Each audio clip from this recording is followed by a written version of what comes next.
Wow. I'll sit here and wait for people to get in here. Now I just put up a video kind of wastedly. Kind of annoying. I did the whole intro and everything. I wish I could like go back and join the last stream. That sucks. That really, really sucks.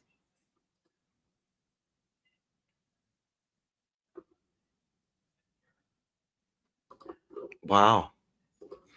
I don't know if you guys were in the other stream, but the mic just cut out and I just finally figured it out. But I was like, I wish I could have just figured it out while I was on the stream. Goodness. We were like 30 minutes into it.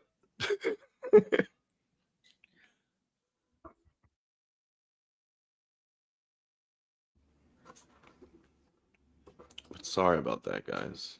Yes, it's better now. You can hear me.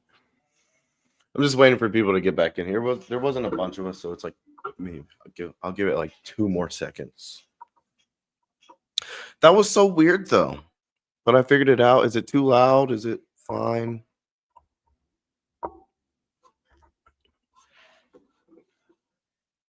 Still figuring out this microphone stuff. Doesn't seem like it's going over like the broad sound range, so it should be fine now. But yeah, so my mic cut out, but the videos weren't cut out because those are part of the screen share, you know.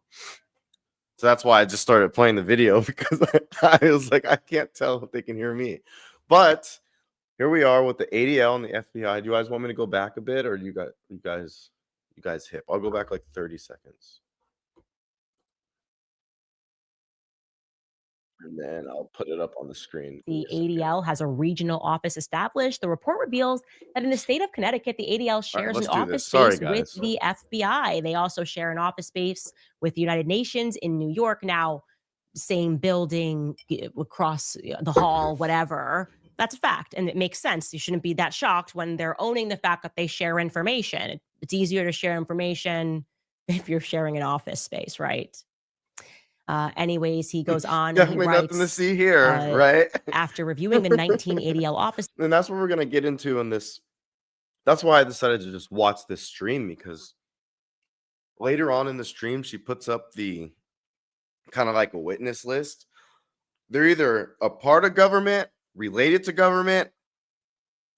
the military. It's getting weird, guys. I mean, of course you could be like, oh, of course they were there. It's a Charlie Kirk event, but not when you own half the damn block and then your other family member was campaigning with this family member who all got ties and then got you on the mainstream media, and then half of you guys delete everything. It's a little weird. And for some reason, everyone thinks Candace is crazy. She's not crazy. We can see an alarming trend. She's just seeing patterns. Of the it's ADL's weird. Regional offices are located within various banking institutions. Just because you call something out doesn't mean like you're just asking. You're trying to weed it out. You know, it's like someone's like, "Oh, you committed a crime." Well, they're going to weed you out to make sure you didn't do it. So that's what she's doing. 42% are located within. They just get mad because their name got brought up. Ranging from immigration to criminal law. You should keep that in mind for what we're going to talk about later on the show. And 10% are located in Jewish institutions. So you get the point. Why am I telling you this? Because after I made that offhand remark yesterday, I received a rather stunning tip, which I have been able to corroborate, that out of all of the FBI boroughs in the United States, regarding which there are 55 main boroughs and over 350 satellite boroughs, the FBI sent the specific Connecticut borough down to UVU after Charlie Kirk was assassinated. To help investigate the assassination, okay, let's just look at that map again. They decided to go upwards on the East Coast and to send the field office from that borough to UVU. I'm wondering why they did that. I'd like an answer. We're probably not going to get it. We're not getting answers on anything. I wonder what moved them to send that particular borough, okay, down to UVU. It just feels like you got a lot around you, a lot of options. It wasn't exactly like necessary for you to do that. Charlie Kirk gets assassinated. And yeah, that person provided proof. They said we are 1000% certain. I said, I'm going to need to see proof. Unbelievably. I'd like to know why they did that. Right. I'd like to know why suddenly now Kash Patel is making a strong statement against the ADL. All of that just feels a little too close to comfort. And by the way, how do you separate when you're just across the hall? Let's just think that you guys are not speaking to each other anymore. Are we supposed to be this dumb? Okay. Completely ridiculous. Completely ridiculous. Wanted to share that. Okay. Anyways, jumping back into more oddities that occurred on that day. Are you familiar with the ADL more? Connecticut office. Now, I have presented to you just thus far, right? Interesting. That a lot of these witnesses that immediately spoke out to say, here's what happened. Here's how many shots. Here's what I heard. They had strange connections to the government or like weren't from UVU at all, were coming from overseas. Didn't really make sense. I was trying to understand that. And yesterday, of course, we were trying to figure out who. Yeah, so she put out fillers of a picture. It was of these 3 white dudes. I should have probably brought the picture up, but usually whenever Candace puts out a filler or trying to find out who is who, she's able to do it.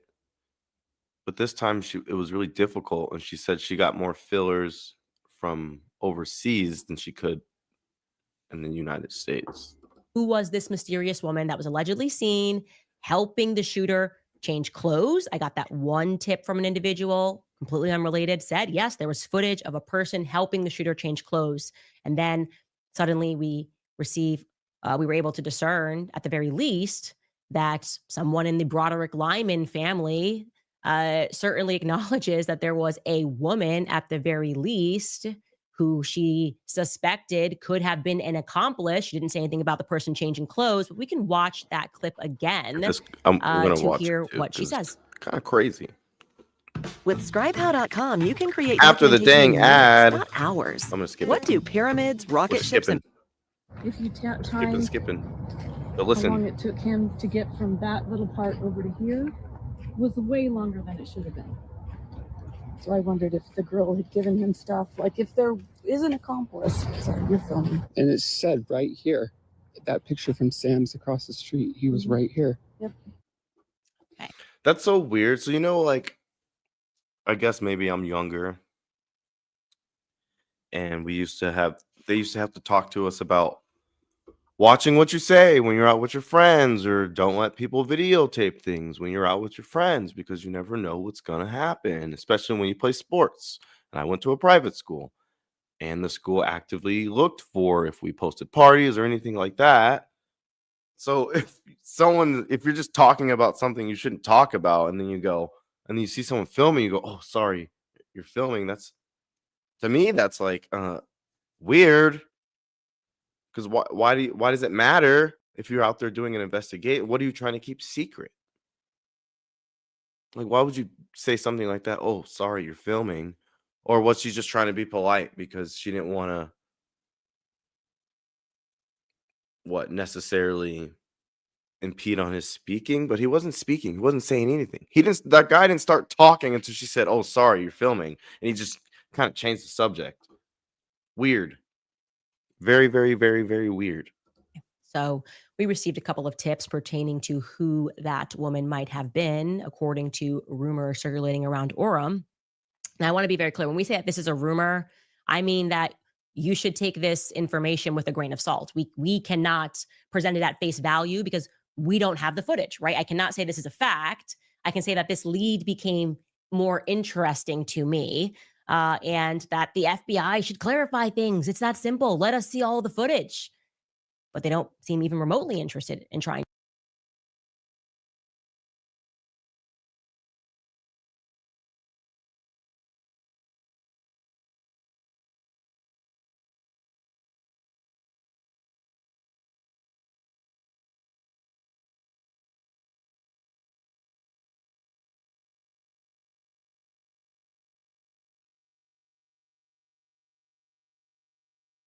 to help us clarify anything.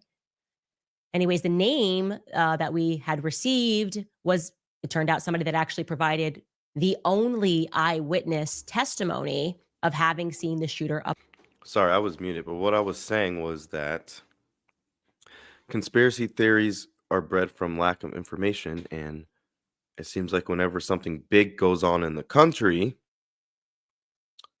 the government doesn't necessarily, they're not really transparent about it, and then people start trying to piece things together with unverified information. But even if it comes from the government, we can't even say it's verified. So that's what breeds stuff like this, where people are trying to figure out what's happening, but the government has not been very forthcoming with this. I think we can all at least agree on that point. Whether we think this theory is right, that theory is right, the government has not been forthcoming. Not at all. Close, limping.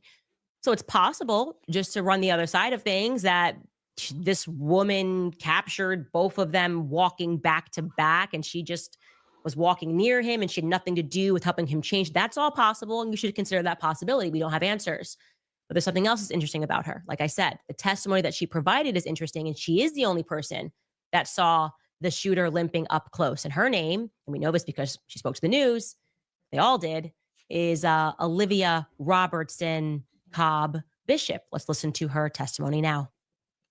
I kind of realized the type of street I was on, a little bit more secluded, you know. Olivia Bishop retraces her steps where she came face to face with Charlie Kirk's alleged killer. Just looking over, seeing that he was limping, kind of being like, oh, okay. And then long black shirt, kind of thinking that's kind of weird. It's kind of super hot outside. Bishop says something seemed a little off. I did look over at him and he was kind of like that was his face, just kind of like not a smile or anything. From the expressionless demeanor, long sleeve shirt during a hot summer day, to the limp. It's kind of odd. I don't know. Like now that I think about it, it's just very like chilling to me. Chilling after reading charging documents online and seeing this video of Robinson walking away from UVU after Kirk was shot. That's when she realized she'd been only feet away from the accused killer. Now she questions whether the thing with him falling off the roof like that,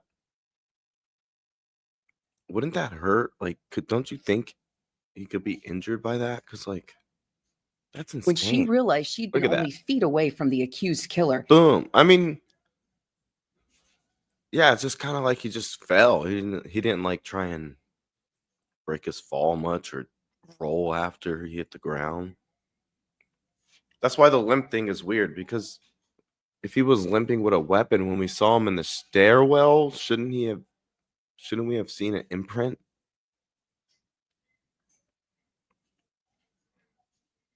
That's what I'm saying. They're not being forthcoming, because what are these timelines? That's why I'm watching Candace, because she's trying to make a timeline. So he falls off this roof, and then there's a video of him limping. Then there's a picture of him in the stairwell, which they had to get that picture from a video. They won't show us that. And then the video, if you watch more long form of him on the roof, they cut the video out again. They don't show what's happening well before then. It's just a little weird. My thing is, if he was walking up the stairwell, why was there no print in his pants? It's a big ass rifle that they're claiming he shot. Now she questions whether she could have done more. Had I seen the imprint of a rifle down his leg, if I had looked at him a little longer, then immediately after that happened, would I have? Yeah, then the pic of the rifle assembled. It's like, come on, and been able to alert authorities quicker. Bishop realizes there's nothing she could have done differently. But just to have been like an eyewitness to him on his way there is just shocking to me. I got to say, when I saw that, I was actually kind of giddy, because I was like, finally, it looks like a college student from UVU who is speaking to the news. That's great. And of course, I then had to wonder what she... Theocracies, he did not disassemble that rifle on the roof. I don't even think that rifle was ever on the roof. And I'm also with the understanding of Candace that Tyler Robinson did not take that shot. You guys can say if you agree or don't agree in the comments. Let me know. I don't think he took the shot. I think this was a well-coordinated operation. And that's why The title is "Candace is not suicidal," because when people start getting close to weird stuff like this, more people start dying. That's just how it's worked through life. This isn't like a, oh, you believe in movies bull crap. Like, no, this stuff happens. Stop just letting people gaslight you. What she was studying. And it turns out, no, she doesn't go to UVU. I don't know. A lot of these people were not available that day. But what she does for a living is quite interesting because there's an emerging pattern. And for whatever reason, nobody who spoke to the press said what their connections were. It turns out that she works for the Orem Police Department. She's a record specialist. And I should tell you guys, kind of unbelievably, in August. Just to let you know, guys, we're joining the CIA, the CANDACE investigation agency. Should I get the cup or should I get the shirt? So you see that gray cup she has there? Imagine that having like, it's blue. It's super cool. But do you see the shirt she's wearing? It says CIA, CANDACE investigation agency. We're figuring this out. Lost a lot of people that were working at the department. There's a Facebook post, people that were retiring, a lot of changes that were happening. I don't know when she started working there, but she works the Orem Police Department, and we're hearing a lot of stuff about some plausible corruption that might be going on there. But we're not going to be dumb and we're going to figure it out and think for ourselves here, and we're not going to let so much stuff influence us. We're going to try and keep a level head with each other here, figure it out. I would say I don't like saying a safe place, but no, yeah, a safe place to come here and talk and just say what you think happened. I'm not going to ban you for your thought. And I just said, wow, okay. Curiously, she also purports to be a close witness to when Charlie got shot. And I'm wondering, if you work for the Orem Police Department, what were you doing going to a Charlie Kirk event in the middle of the day? Like, assuming that's a full-time job, Charlie spoke on a Wednesday. What were you doing there at all, actually? Is this like the longest lunch break ever? Meeting up with some friends, she says. Meeting up with some friends. Okay. Another thing that we were able to learn is that she met up with her husband. Like, how are all of these people just allowed to leave work to hear Charlie Kirk speak? I'm interested. So I reach out, obviously, today, called the records office, sent her a text. We were able to find her number. She doesn't want to speak about anything. She says that was it. She just wanted to speak right there, give her testimony, and that she gave the appropriate information to the appropriate authorities. So that beyond that is just going to be a dead end. But I'd like to take a broader look at our witness tree because it's growing, right? It's growing, our witness tree. We've got Tiffany Barker, of course. She's with the nieces, her sister. When did investigative journalists stop being the appropriate sources? When did the mainstream media become the right source, or just the police just being the right source? Because, I mean, if we want to talk about the bad stuff in the country, a lot of investigative journalists are the ones who exposed it.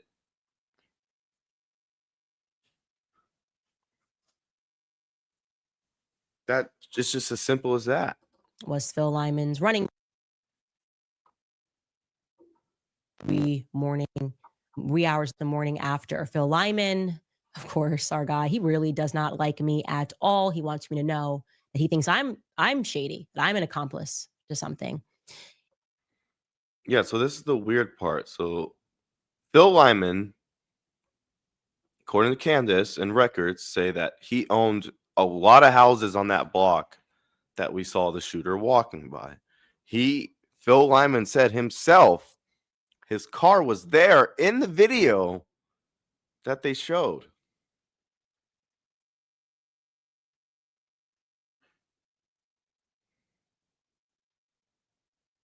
But yeah, Phil Lyman said his car was there in the video. His family also owns a lot of those houses on the block. Apparently, the university has bought a lot of things from him. And it says Tiffany Baker, sister, was Phil Lyman's running mate. That is true. And she got to go on Good Morning America like a day or not even like I think it was like the next day after it happened. Weird. And then there's a guy that Candace calls Nick, which is her source. and Nick worked for Phil Lyman during his run for governor. But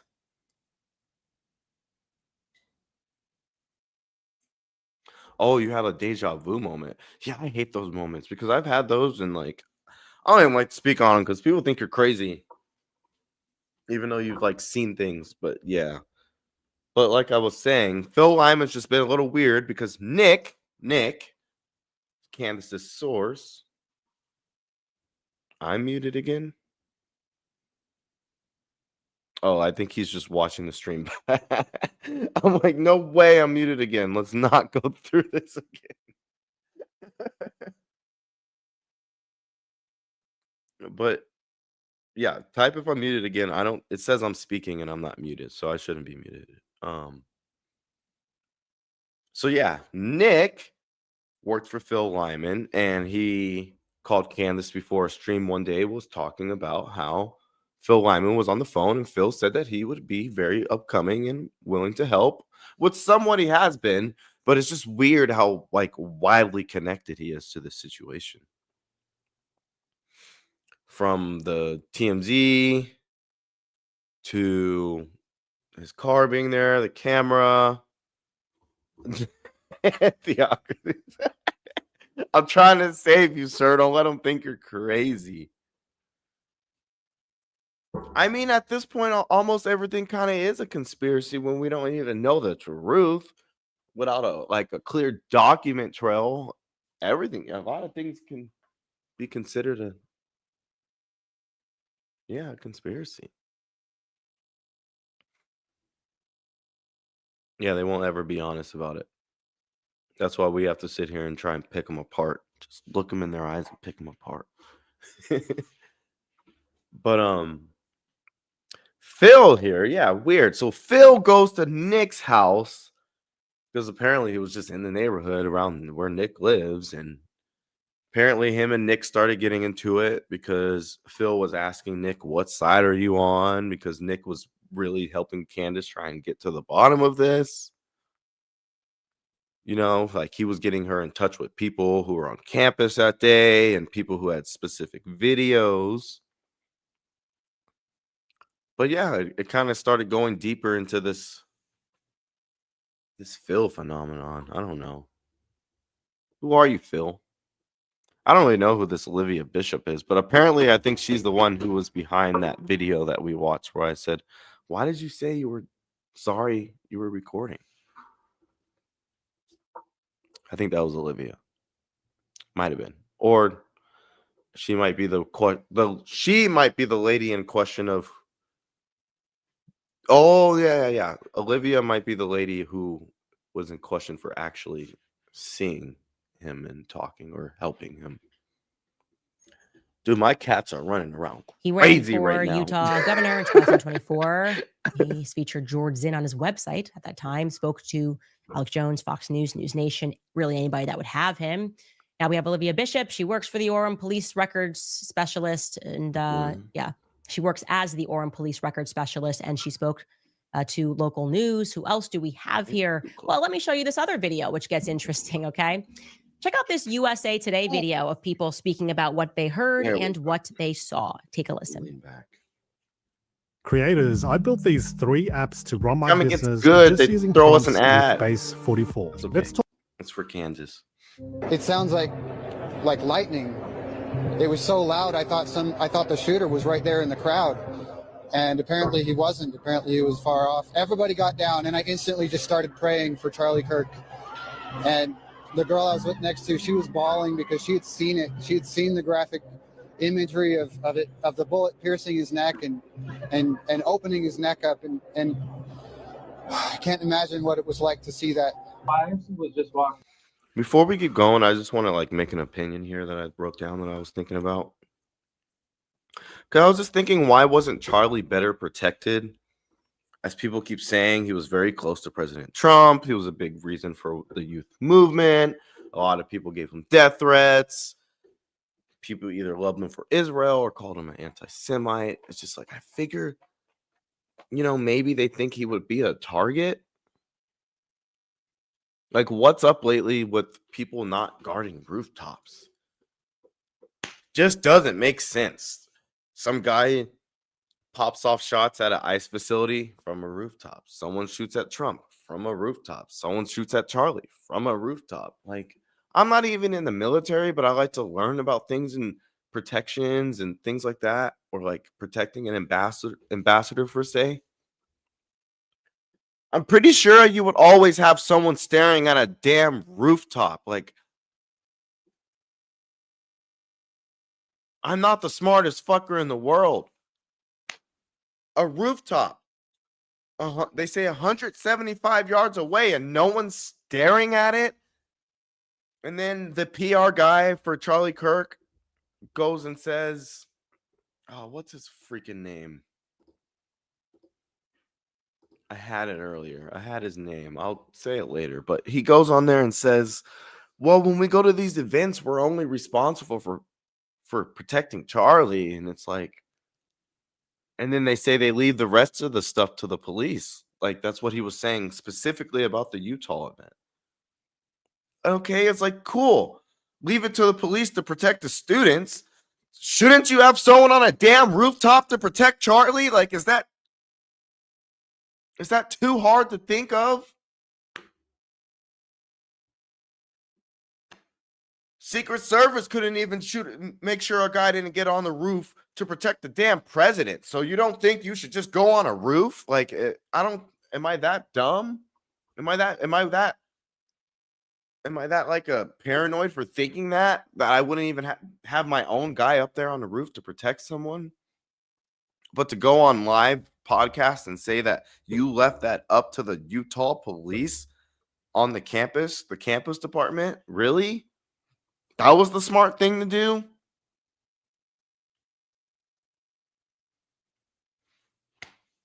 The Secret Service and the local police in Butler couldn't even cover a roof.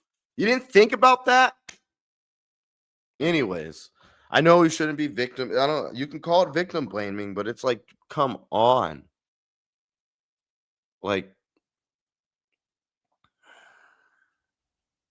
if they did any source of finding information about who could be there that day to help protect Charlie, they could have went and got Mike Glover, who literally is starting a special forces / civilian readiness program in Utah. Mike Glover. Look him up. Promise you, if they would have asked him to be there that day, this wouldn't have happened. So that's why when people get upset about Candace asking the same tough questions to Turning Point, I don't care, because I'm just a normal person, and I could tell you a lot about security and a lot about things that can be done for these people, for these influencers in the future. Because to sit there and it just, because the influencers are the first ones to say, oh, we get death threats and mean messages. And, well, guys, it's time to start taking these things serious. It used to just be it's just the internet. But no, these lunatics are taking what they say on the internet and the things they see and making it reality. Because, yeah, it was just the internet. Now they have to make their internet reality. If I was going to the event with a friend, and so I was in the back of the crowd still walking to get closer when I heard the pop of a gunshot, and people started screaming and running. So I took a knee, just out of habit from being in the Marine Corps, and people were still screaming and running, and I just decided to look for the shooter wherever they might be. But people just kept clearing out. Basically, I just heard a shot, and I saw him falling towards the left, so I knew he got shot on the collarbone or the neck right here, but I didn't see bleed immediately. I just saw and I heard, and we all crouched down, and I wish there was a better security. I was a little surprised when I walked into the courtyard and there wasn't any metal detector. There were securities around the building, but it wasn't really solid.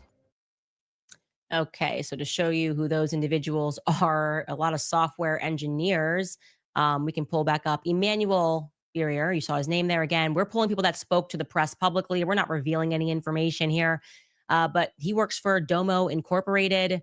His history is that he is a software engineer, a technical advisor. His name is German in origin. I'd like to know a little bit more. Also, when I look up these people, by the way, none of them have reached out to me. Like from the minute that this all happened, I asked for information. And for whatever reason, these people were very anxious to speak to the press right after. I'm sorry. I just want to continue on this thought before we get into these next people. I don't care if you're conservative, left, right, middle. There are tons of people on YouTube. And if you're a public speaker and you're going out and you're getting death threats, please find some trustworthy people. There's a lot of guys on the internet who train. There's a lot of guys who are willing to give security, a lot of guys who don't care left or right. It doesn't matter. They just don't want to see what happened to Charlie happen. So hit up a Sean Ryan. Hit up a Mike Glover. Hit up a Lucas Bodkin. Hit up a Garand Thumb. A lot of these guys are willing to find people who are very qualified to help you out so you can go out and do these type of events. Because whether it's left, right, center, there's some crazy, mentally deranged lunatic who will still come and harm you. So just be careful. And you know, it doesn't even have to be those big names. Go down to your local National Guard office and get to know somebody if you're going to do this stuff. Go get a visitor's pass on base. Go talk to some police officer. Go talk to somebody.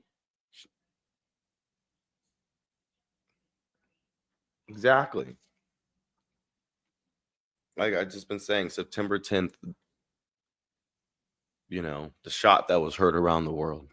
Sure, but then we're like, you know what? We're not gonna speak to anybody else about that. Same for Gurno owner. We covered this. He was with Phil Lyman's nephew cousin. We learned was a software engineer from Austria. So Austria, Germany. Okay. Featured in Shaner's Instagram. And that guy, Scott Robbins, that you saw looking like a college kid, well, he was also a gubernatorial candidate. He ran for governor of Utah in 2024. Nobody mentioned this. I guess all of these USA Today or AP, nobody asked them like who they were, if they were college students. And for whatever reason, everybody that they spoke to wasn't that. Add. We will continue to grow this witness tree. Robbie Hild, we've put a TBD on because we're getting crazy information on him. We're calling him Mr. Worldwide over here. Okay, we've got Robbie Hild in the Cayman Islands. We've got Robbie Hild in Spain. We've got Robbie Hild all over. And so that's going to take some time. We need to be more thorough in that. And we will have more on Robbie Hild on Monday. Anyways, guys, this is a good time to take a pause and read some of our sponsors. You guys know I love Riverbend Ranch. Their steaks are phenomenal. They really are just phenomenal. A Black Angus beef that they have is literally famous for its great flavor. The Riverbend Ranch has taken Black Angus beef to a whole different level because over the last 35 years, Riverbend Ranch has been creating an elite Angus herd by using ultrasound to select genetically superior cattle with a focus on flavor and tenderness.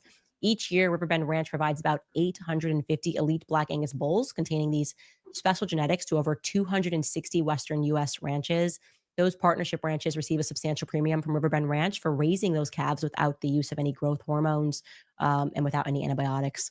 And every fall, the calves containing these elite genetics return to the Riverbend Ranch to spend this following summer in lush mountain pastures. When you purchase from Riverbend Ranch, you are not only supporting the 64 cowboys and their families who work on that ranch, but also supporting the over 260 other U.S. ranches and the hundreds of American families who work on those ranches. It is Born in the USA, raised in the USA, processed right here in the USA. Their meat is aged to perfection for 21 days and shipped directly from the ranch to your home. This is not your average Black Angus beef. This is more flavorful and more tender than even the best Angus beef that I've ever tasted. Right now, when you head over to riverbendranch.com, you can use promo code CANDACE at checkout and you'll get $20 off your first order. Trust me, you're going to be so impressed. So visit riverbendranch.com and use promo code CANDACE at checkout. Sometimes you gotta Also telling you guys people. about Comet, because how much time do you spend every day on a web browser? How much time do you spend clicking around online, searching, scrolling, typing endless tabs? It's a lot, All day, especially if you're me Candace. I and spent always all researching day. something. Well, there is a new AI web browser from Perplexity that is called Comet. It is completely changing the way that you're able to interact with your browser. Using Comet feels like having a personal assistant living in your web browser that can actually do things for you across the internet. Yes, actually doing things, not just giving you answers. You can ask Comet to do things for you, and it literally clicks, types, searches, scrolls for you. What I love most about Comet is that it can take weeknight I'm gonna look up that Comet but browser though. Assassination. Cool. We weren't there for that. The majority of us weren't there for that. I wasn't there for that. But we wondered. A lot of this AI stuff seems cool, and then you go and you start trying to use it, and then you like quickly realize like you're actually a lot faster and smarter than it. The only AI I like is when you want it to like scour the web and find you a web page or something, or find you or compare specific things. But the AI like editing and the other AI stuff is weird. I did create this like AI edit on Instagram, and I was like, oh, add a heart here and add like stuff here. That was super cool, like AI editing photos and stuff. But the AI video editor is I'd rather just do it myself. We knew we were still being lied to about that assassination, and I just wondered, like AJ did, Allowed yesterday, did all of the homies of JFK just try to cover it up? I think the answer might be yes. I think he was surrounded. I think he was infiltrated. You guys use AI a lot or no? And then they got rid of him because of wrongthink. He had the wrong ideas that perhaps maybe every foreign nation should register under FARA.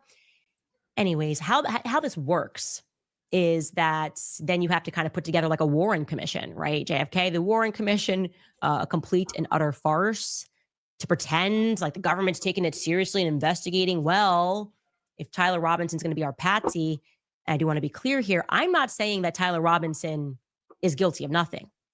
Right? It's his gun. There's weird stuff going on there. I don't believe he pulled the trigger. But if they're going to make that stick, then you got to have a lawyer that's working for the prosecution, right? Well, that's what's going on. Recently, Elizabeth Lane went on the Redacted podcast, and she discussed how the prosecutor is picking his opponent in the Tyler Robinson case. Yeah, this is weird. I think I wrote about this. Investigative journalist Elizabeth Lane is not giving up on this story. She's been on the ground in Utah connecting the CIA dots, the three-letter agency dots and connections, and she joins us now. Elizabeth, great to have you on the show. Thank you for having me, Clayton. I looked at Tyler Robinson's case and I thought, well, why don't I get this guy a lawyer? Because that at least puts me near him so I can understand and control the process. And this is times where they couldn't find the guy a lawyer and they were kind of scrambling around to figure out who was going to be his lawyer. And I started approaching different firms in Utah, trying to get him a lawyer for pro bono. So I walked up to one of the most reputable firms in Utah, and I asked them if they were willing to represent Tyler Robinson for pro bono case. And I was extremely surprised what I got from them. First and foremost, they were like, yes, we're absolutely on this because we don't believe that what happened to Charlie Kirk was remotely a case of just a single, crazy kid going up and shooting the guy in the neck. Like, we don't believe that. So we are more than willing to represent him pro bono. So I was like, great. So we started the process. And what happened is we realized that we needed lawyers who are actually certified with death penalty. So their certifications didn't live up to that. But there's another interesting thing. When I did find a lawyer that was certified to represent Tyler Robinson. Obviously, I needed a consent from Robinson's family or Robinson himself, because he's actually not a minor. He can consent himself. Ironically, we were unable to get in touch with the parents because as a lawyer, you can't solicit clients. So it's illegal. So you can't just announce yourself that I'm going to represent Tyler Robinson. So I started doing that. So I got into this process and I asked my local lawyer firm, hey, what's the best way to go around here? Like, we need help to get the lawyer from New York who is certified to represent Tyler to get on the case. So he said, whatever you do, Elizabeth, do not get in touch with the firms in Utah that are the most powerful, because they are in on it with the state. No matter what happens, they will take the side of the state. I did not listen to him. And I ended up calling one of the biggest firms in Utah just to ask for an advice. Like, what is the situation here? What can we do? They started screaming on the phone. And I was like, why do you even care? Like, you don't have a dog in this fight. Why? So do you guys believe what this Elizabeth Lane is saying about the Utah firms and the government in Utah right now? Because, I mean, it's not like any part of the government's been really, like we already agreed, the government's not being forthcoming with information so we could figure this out. Why are you so rude on the phone? So then I said, listen, there is a lawyer who's qualified and he's actually very famous in New York, wants to represent this kid. All I need is a consent from Tyler Robinson to do so. And we think that you can help. To this, I got a very rude response that only SCORDIS is allowed to find a representation for Tyler Robinson. So SCORDIS is a guy who's running as a state prosecutor. So here's the problem with that. State prosecutor cannot be responsible to find a lawyer for a defendant. That's illegal. So right, that they're choosing their own opponent. Yeah, that's what it seems like. And this is something that I've been wondering about, because it seems like an open and shut case for any defense attorney, because the government has presented such a crap case, unless his attorney is a shill. Yes. So what I know is that SCORDIS is running as a state prosecutor. He's running. Everyone can look it up. It's on his website. So it's not quite illegal for him to find a lawyer for Tyler, but it would be illegal if he was a state prosecutor. But what it is, though, is highly unethical. Highly unethical. And the reason why I wanted to show you that clip is because I've learned a lot over the last couple of years. And what I can tell you is that this gang that's running everything, okay, they also are controlling the courts. That's how you get a prosecution against somebody that makes no sense. And why do you do that? Because typically you're hiding government's crimes, right? You want people to stop looking, you want people to stop asking questions. You're not just asking questions. So just judging by the people who usually come to this channel,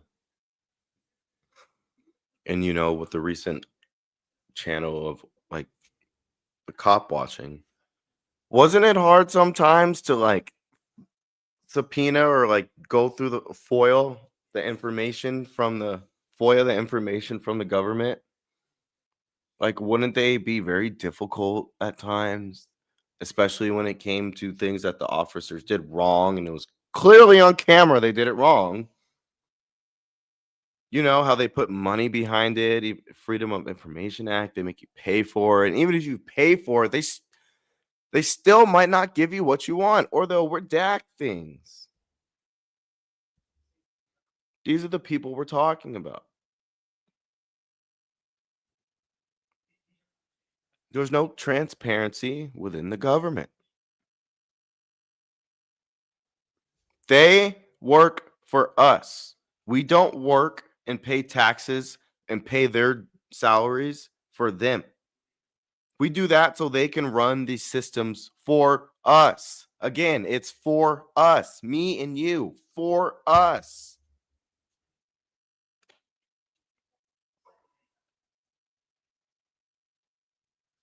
Just like with the government shutting down, it was the same. I don't know if I'll get into that today. Maybe I'll do it into a stream later after this one, because I just want this one to be more about this Charlie thing. But same old politics, same old bullshit on both sides. And guess who the ones who are going to be affected by it the most? Me and you. The ones watching this who don't have the say and the power. Even though we should. It's how things are written. It's not how things go. That's why when everyone's screaming, democracy, democracy. I have the intro to my other stream. Democracy. We think we can just march into places and just... No, it doesn't work that way. Yeah, no, we are implying here that everything you're telling us about the Tyler Robinson case makes no sense, but these people control the courts. And I got to tell you another thing. I want to be very clear. They even have figured out how to run a kangaroo court system, total kangaroo court system, where judges do not have to follow the law. Okay, Ian Carroll was on my show speaking about this, pertaining to Justin Bieber. It is a fact. Arbitration courts, so they get you to sign a contract and you agree. If you have an issue, go to arbitration court. Most people don't know what that means. It's a private court where the judge does not have to follow the law. They can just say you're guilty. And when you get to that level, there's usually a couple of reasons why they've got these players that work for the government and are willing to lie and cheat and steal. And it is because the government needs a prosecution, or you've pissed them off and they need a conviction against you because they're trying to bankrupt you. Okay. The corrupt cases, when you get really close to a truth, the government swoops in to try to bankrupt you. I am living proof of that. Never in the history of the world ever has there been a sitting leader of a foreign country that has sued a podcaster or a news member, even a journalist. If you guys don't know what she's talking about her case with Brigitte Macron, the first lady of France. Candace has had a series called Becoming Brigitte. She's gone very deep dive, and it's a very controversial series because she claims, allegedly, Brigitte is a man who became a woman who groomed the now president of France and from a kid. I'm not going to say much more about it. If you want to know about it, I encourage you to go watch the series Becoming Brigitte, because there's so many damn episodes. I haven't even watched them all, but I tried to follow it along, and yeah, it's a lot. You think this is a lot? She's only on like episode 6, okay? So yeah. In a foreign country. But basically, France sued Candace for defamation in America. And it's very, very hard to prove that here in America. And they lost a defamation case in France. So Candace is trying to say, why are you suing me for here? It's a weird story. I encourage you to go watch it. If you guys want me to pick up and start watching that story, I will. But I'd rather do the Charlie Kirk because, I mean, it deals with America and our government and our secret BS. So I'd rather just stick to this. But maybe in the future, when she picks it back up again, because she hasn't had a single episode for it since September 10th before, because that's all she was posting about. So there's not a lot more we could do about that or watch with that right now. For defamation, okay? I am the first. It is because we are getting close to a lot of truth when it comes to Brigitte Macron. Okay. See? And so now what they're doing is they're calling their cronies. Brigitte Macron has hired former federal prosecutors, and she's hiring a firm here. Why? Because the next option is Candace doesn't shut up, we're going to bankrupt her. These are the people that want you to believe they're successful in life organically. No. The entire system is rigged. It's rigged. Okay. If you get too close to them and too powerful, usually suddenly a person gets inclined to commit suicide. We don't know why. And then suddenly there's a hostile takeover of their company, or, a random person shoots them, right? If there's any threat against them, it's either you're smeared, you are bankrupted, or you die in rather mysterious circumstances. So watch this, because you're learning the playbook. Everybody's waking up right now. You need to pay attention. Remember, guys, Candace is not suicidal. That's all she's not suicidal. She's asking questions of a lot of powerful people lately. A lot of people are making hit videos against her, and you know how the internet goes. She's not suicidal, people. Attention to this. This is another one of their mechanisms. They control the courts, and they will get whatever it is they need to get accomplished in the courts, whether it's bankruptcy or a conviction that makes literally no sense, as is going to be the case with Tyler Robinson. They're going to convict him, right? They found their patsy. They're going to make it work, and they're going to keep threatening the rest of us for noticing that nothing makes sense at all. Anyways, further to that point, I had done, and if you have not watched it, you should jump into the Epstein series that we paused because this happened, where we talked about that, the hand of Midas, municipal executives. We're more successful because we're brighter. No, you're more successful because you're more corrupt. You're willing to lie, cheat, steal, and kill, actually, to get whatever it is that you want. And the Jeffrey Epstein story has all of those elements, right? And our government, I think actually it was the day that Charlie was killed, quietly voted. We're not going to actually release any Epstein files. Wow, how do they maneuver that? Well, Marjorie Taylor Greene has been very loud about how she is against that, and she has grown increasingly vocal, and she feels the need, as she did a couple of days ago, to publicly clarify that she is not suicidal. She wrote, "I am not suicidal, and I'm one of the happiest and healthiest people that you will meet. I have full faith in God, and Jesus Christ is my Lord and Savior. As a sinner, I am only saved through his grace and mercy. With that said, if something happens to me, I ask you all to find out which foreign government or powerful people would take heinous actions to stop the information from coming out. Not only about this issue, but because of the truth that I have been speaking, the people understand what I am saying. Yes, we are the people, and we understand what you are saying. We understand why speech is considered so dangerous, why the ADL creates a list that features people like Charlie Kirk and Turning Point USA and Candace Owens. Why?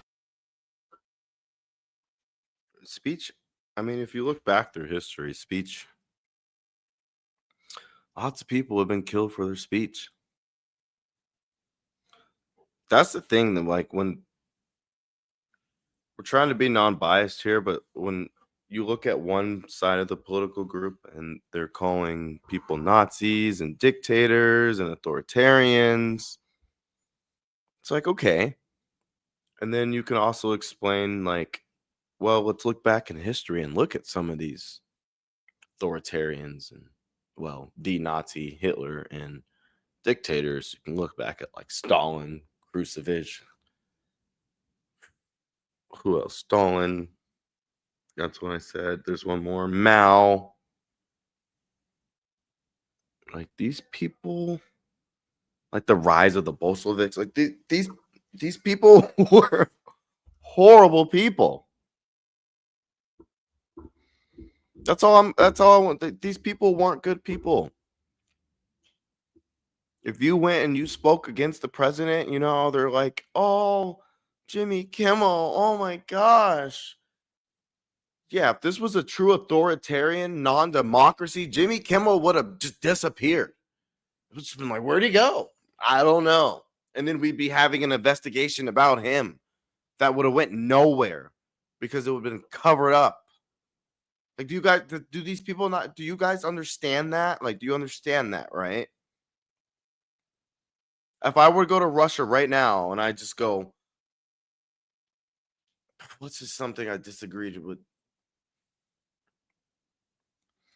Let's just say, you know, the government shutdown is actually very serious, and Donald Trump, I just wish he would have been a little bit more serious with it instead of like doing the AI stuff, which I actually found pretty funny. But just imagine I said that, but replace Donald Trump with like Putin.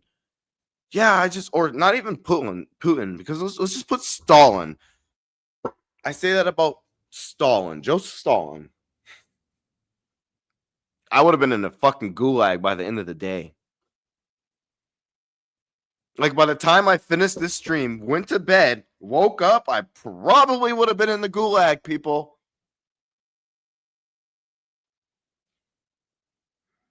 But yet, we let the mainstream media, which is arguably really skews left, I would say more things on YouTube and other smaller platforms, they skew more right. Like, we can say that. But the mainstream media, which plays on people's like cable and it's more easily accessible, You don't have to know certain channels and then certain niches and groups, and it's just right in your face. You know, you get off a long day at work and you cut on the old dude cuts on the channel and he sees Fox, NBC, CNBC, MSNBC. They're all eh.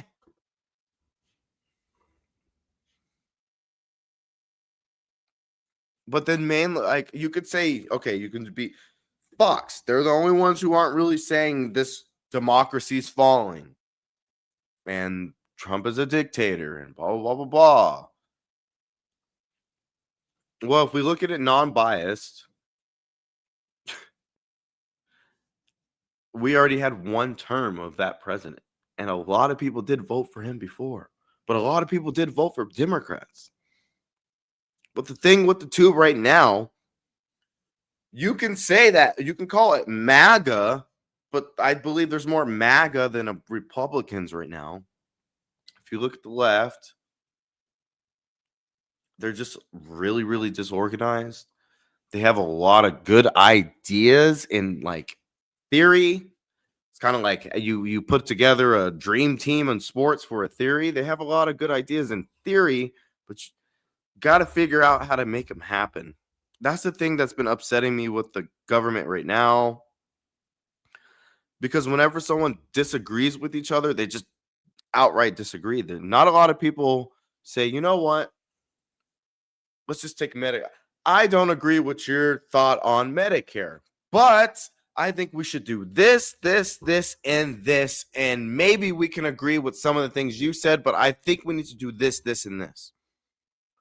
Whenever someone disagrees in the government, all they say is, I disagree. People are going to die. Oh my gosh. It's like, come up with a damn solution. Be an adult.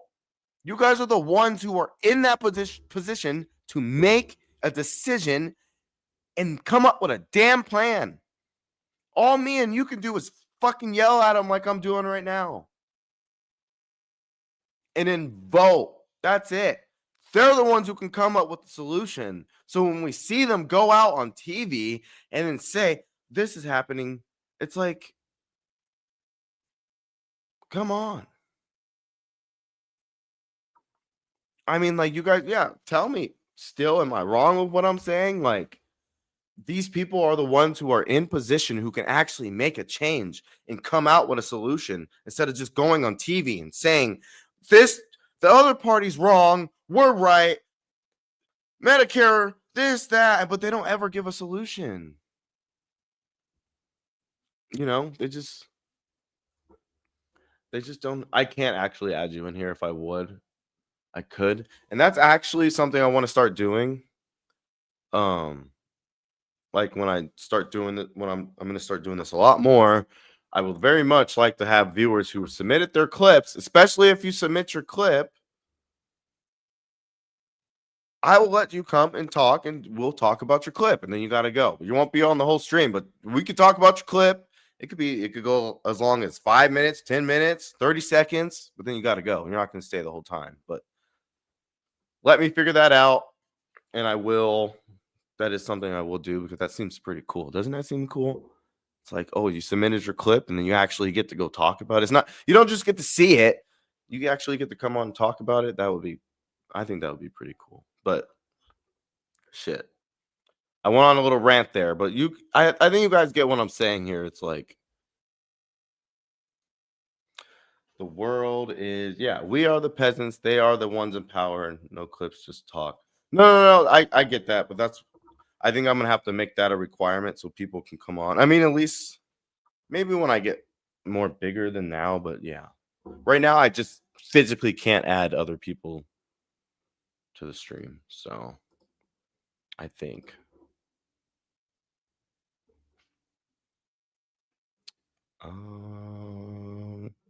Yeah, I physically can't. And when I do it, I would actually pick the clips or the people I'd want to talk to, and I would vet them and make sure they're not on just the troll, because this is my job and I'm doing this for real. So yeah, I actually would like to speak to you before the stream, if I even let you on, because I would only let on a few, you know what I'm saying, So I would have to vet you before.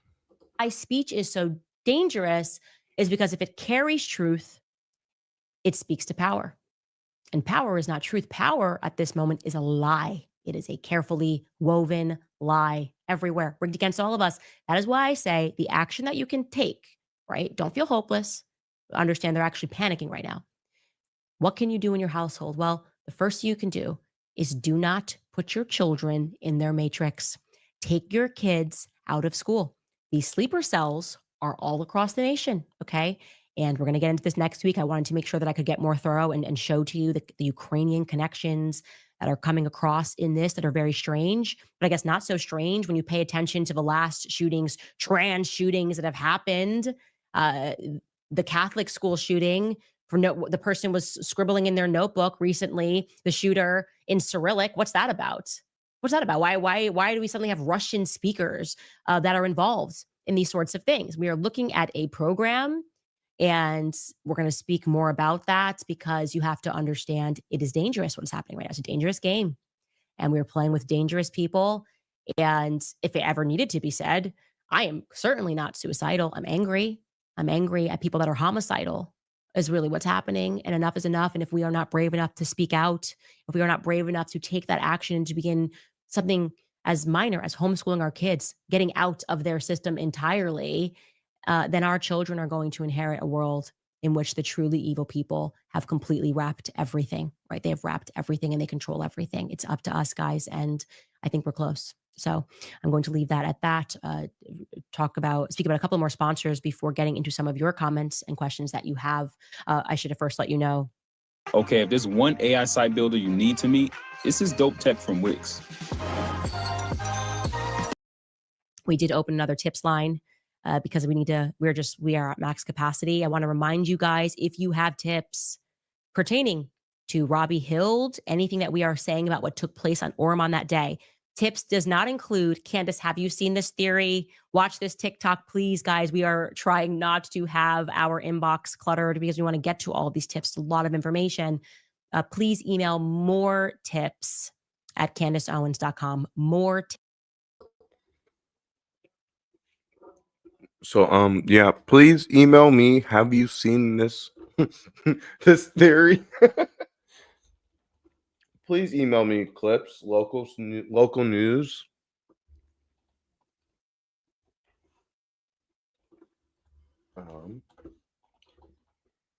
I am putting the email in the chat.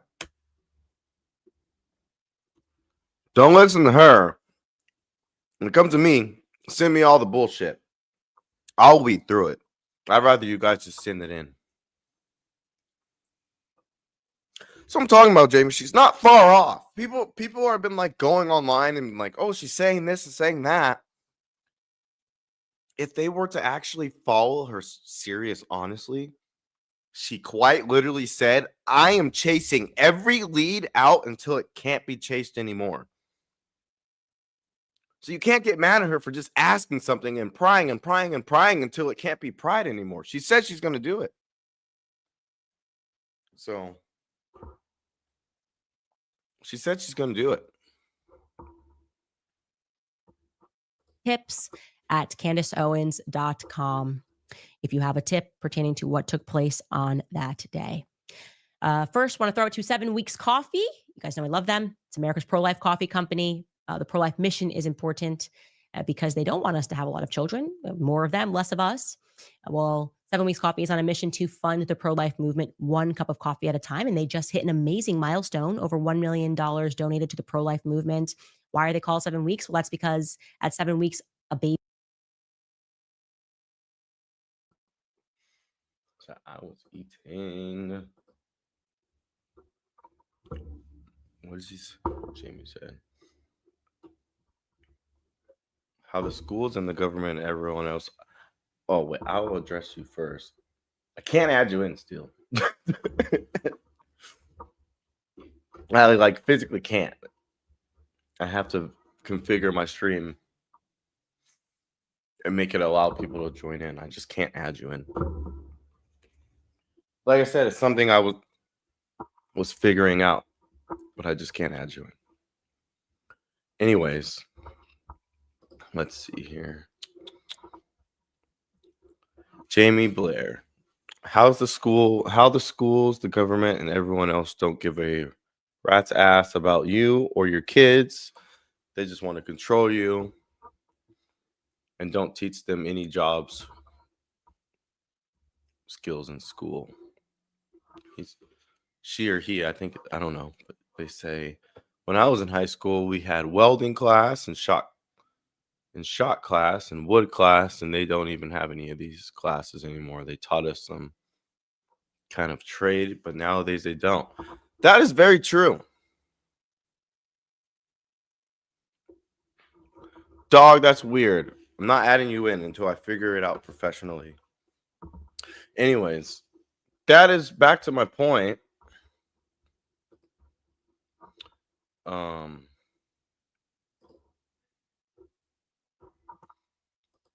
So yeah, when I was in school, I went to private school, and they wouldn't yeah, I've taken shop class, but that's what I was gonna say. We had shop class and wood class, but they didn't like make you take it. I didn't even know until like after I got out of high school, or like towards like senior year, we even had like a woodworking class, because one of my friends, he built like a chopping, what's it called? I don't even know what the chopping block, something you chop all your vegetables and stuff on. He made one of those in high school. He's like, yeah, I made this in high school. I was like, bro, you made that in high school? I was like, we went to the same school. We had a woodworking class. He was like, yeah. And I was like, I wish they would have like told me these things. All I thought I could take is like art or PE or theater. That was the only ones I ever looked at. And I took theater and I took art. Yeah, cutting board. Thank you. I took art, theater, and what else did I take? I took photo, and then I took, photo was more. It was more of like photo class and digital editing and other things like that. And then I also took a typing class. I did more, obviously, computer things, but yeah. I wish I would have known. I wish schools would prepare, just general young men for a trade job, instead of just saying, oh, go to college. College isn't for everyone.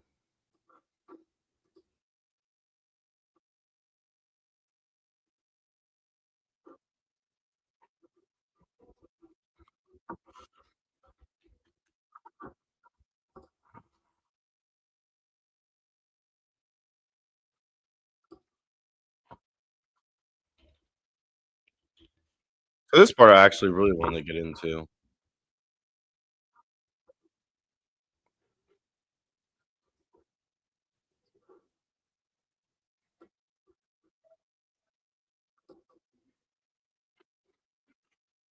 What the heck?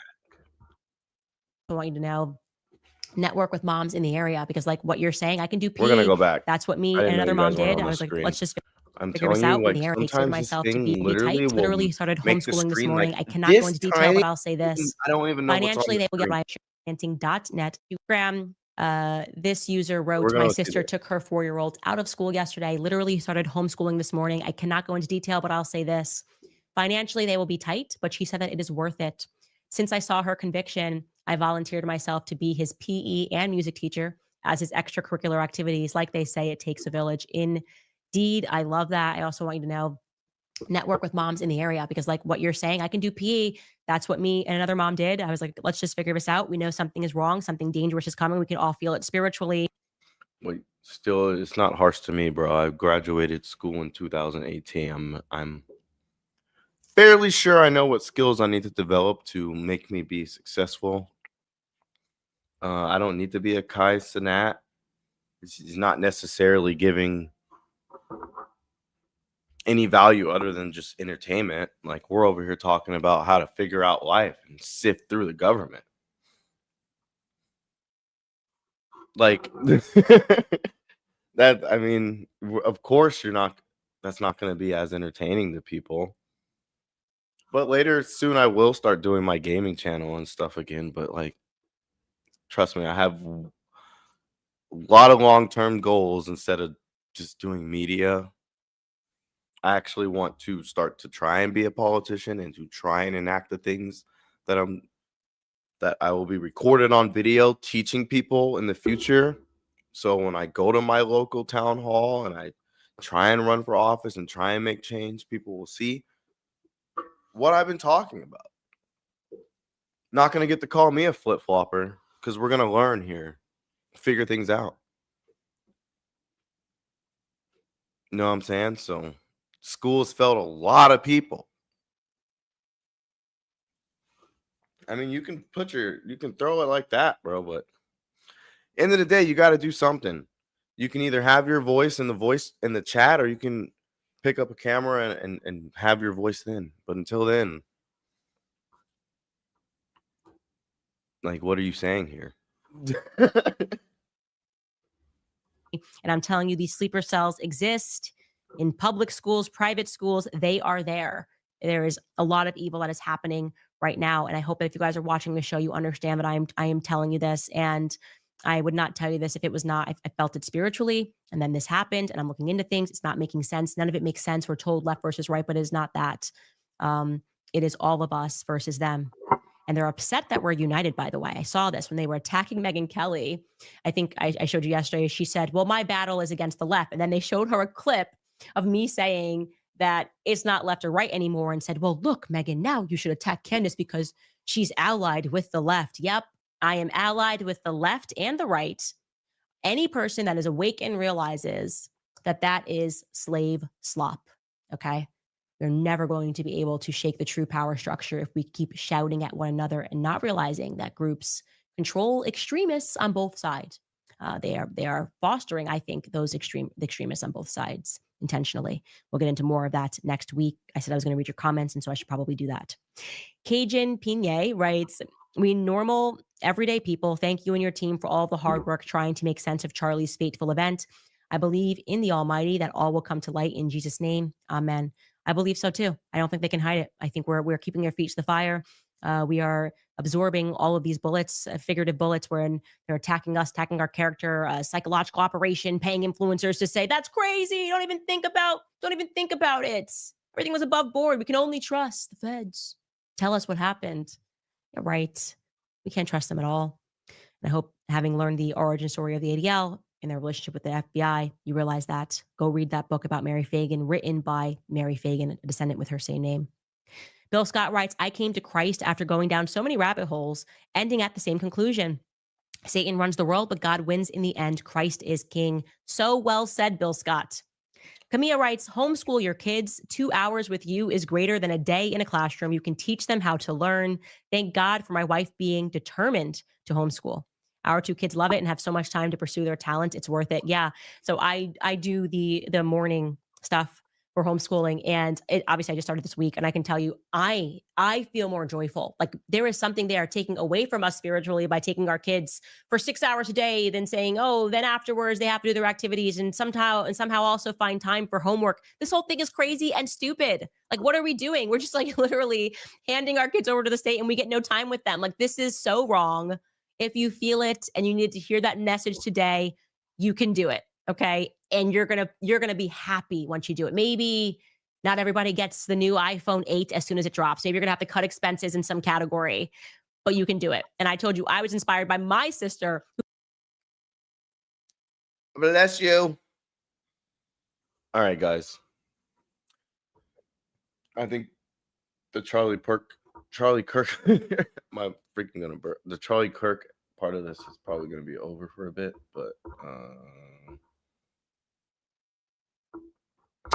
let's see. I wanted to show people this video I was watching earlier. What's his name? His name is James. James Klug. He goes around and he does street interviews. And I freaking love street interviews because it really shows what the people are thinking, and it shows their education level, or just shows how much they know about a situation, or even willing to have a conversation. So that's what I want to watch right now. Just get into some other stuff. I have another stream planned for another day. I was going to get into that, but I want it to be more. I need to like get all the videos aligned, and so it's not just freaking everywhere. I have some videos to show right now though, so let's do this, as they would say in Call of Duty.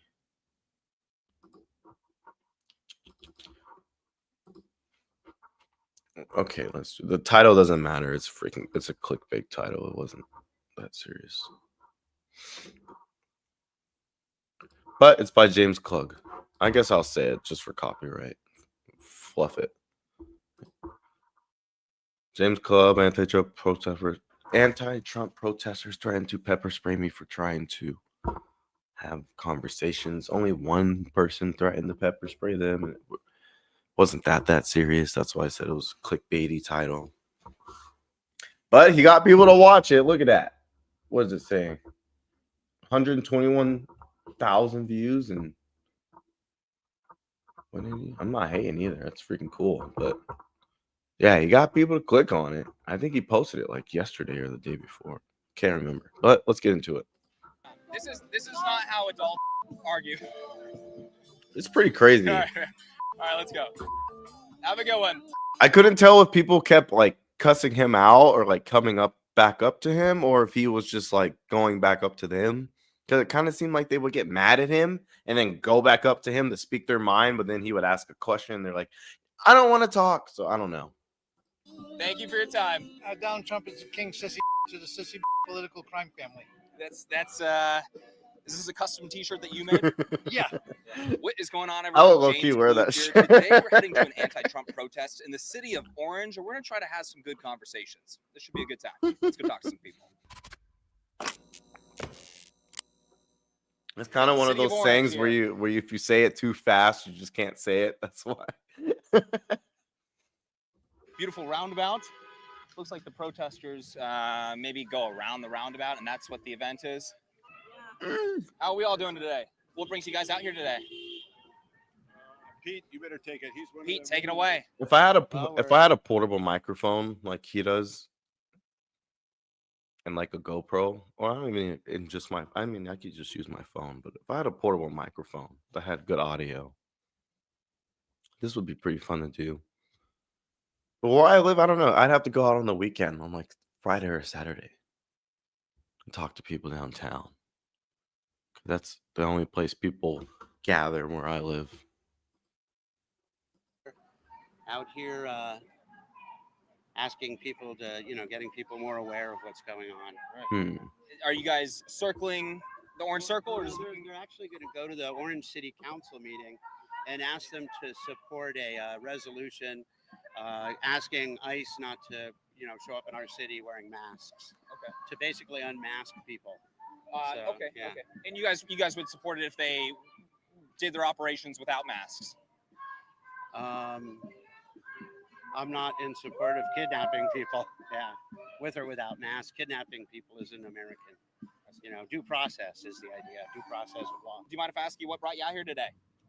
Fascism. Fascism. Yes. Are you with the protest, or are you just supporting? I'm supporting. Okay. So are you guys together or no? I'm here because our president is not following the Constitution. He's not following the rule of law. His ICE are just nothing but goons. Okay, they're Gestapo goons because they don't have any rights. It's a popular topic right now. Full transparency as well, you guys. I actually did vote for Donald Trump, but we have respectful conversations and we have some back and forths and whatnot. So, what are you doing this for? Great question. For YouTube. So I have conversations with people on YouTube, and I do my best to make money off of it. Yeah, I've been doing it full time for like 6 years. Okay. What's the name of your YouTube channel? My YouTube channel is James Klug. Make sure you subscribe. Great. What's the biggest reason why you're out here, if you don't mind me asking? If you're doing this for YouTube, I'm not comfortable being videoed by. Well, I can't trust your judgment. I can't trust your judgment. We have respectful That's the thing. conversations. What is it about Trump? People aren't even willing to just have conversations these days. It's like, damn.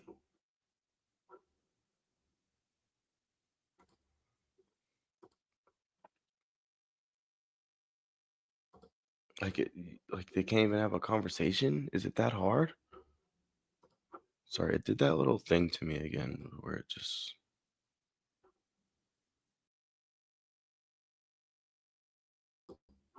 I can't tell if the screen is big or small because it does this thing. So hold on. Last time add. So weird. Well, I know if I have both of those on there, it'll do that, but I just don't. Oh, I can't stand how it does this.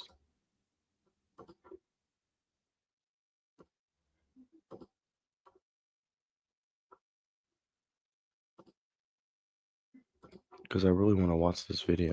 So it's actually really annoying when it does this.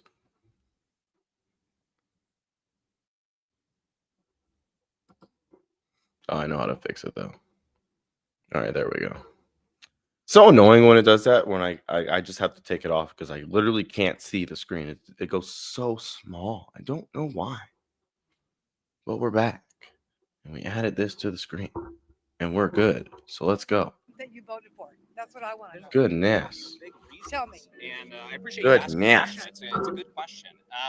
I would say the common sense agenda when it comes to men out of women's sports, all that woke stuff needed to end. The 1% that you're worried about, you're not worried about the millions of people that are being cut off Medicare. I'm sorry. I'm talking about I'm going down a list.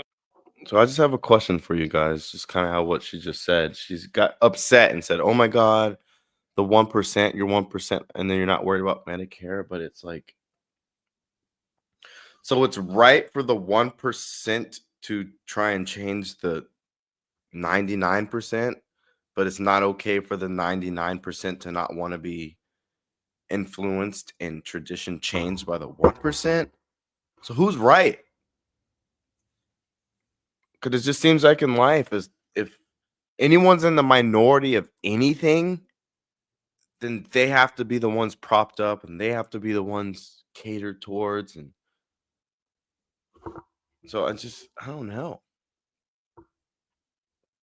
I don't mind them being trans. They can be transgender all they want, but it's like especially when it comes to sports, it's not really fair. You can't always cater to the 1%. A few things. Go ahead. Mass deportations as well. Worst first. Yeah, a lot of those things. Deportations where you're yanking them off the street without due process, because that's not what we're doing now. No, it's okay. The goal's not to win. The goal's to have a conversation, sir. Hey, wait, what? We're for peace. Right. Yeah, peace. There's a lot of my viewers that wholeheartedly agree with that. And I'm sure you guys see that kind of unification when it comes to creating peace around the world. Listen, it's like all the car honks. I read a good one in Los Angeles Times. It was a professor emeritus from San Francisco. A full 83% of all registered Democrats in the United States are for ceasefire. We're calling for that in Gaza. In Gaza? Yeah, right now. Did they talk about Russia and Ukraine as well? This was only about that issue. It was one thing. Public doesn't want our tax dollars spent on genocide, on basically bombing the poor babies, children, elderly people of Gaza and all of Palestine. The thing that kind of upsets me with people, and like, especially when it comes to things they see on the news and things to be outraged about, there's a lot, like they won't be outraged about a ton of issues, and then now the mainstream media picks up this issue, so now they're outraged. They don't talk about the Christians in Nigeria actually being like slaughtered just for being Christian. Like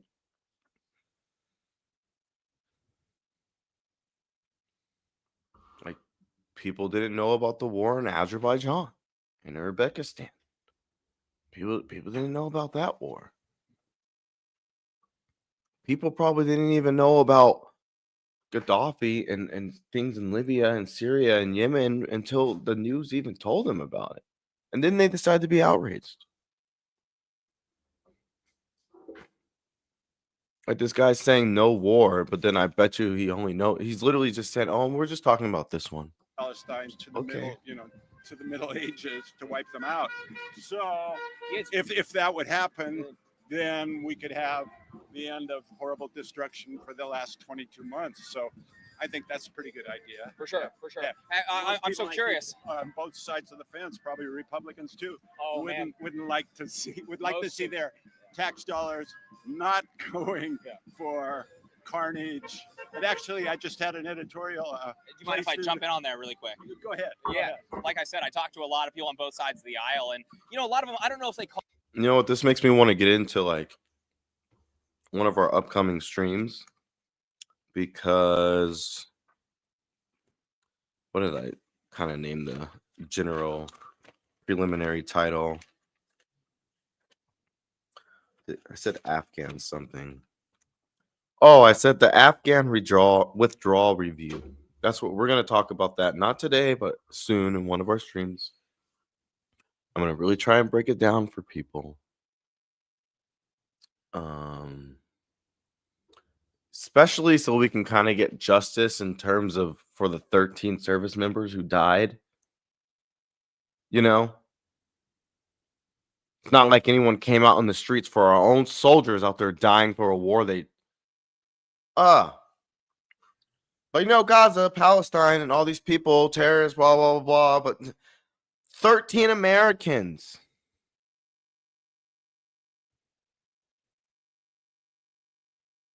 I feel like that's a little bit more important, so we will be doing that soon.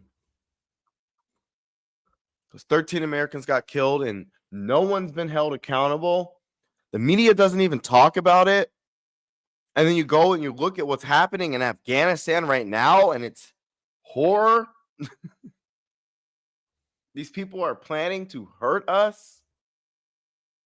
And when violence is becoming more known and just acceptable in our country, we're not going to be able to we're not going to be able to tell the difference between a terrorist attack and just a deranged lunatic or whatever the hell happened to Charlie, or at the church, or at ABC, or at the church in Minnesota, or all these other things. Like, I just want to keep in mind, imagine in one big city, a bomb goes off, and then the police show up, they start shooting at the police. That's going to take a lot of resources. And then what happens on the other side of the city if they just start another mass shooting?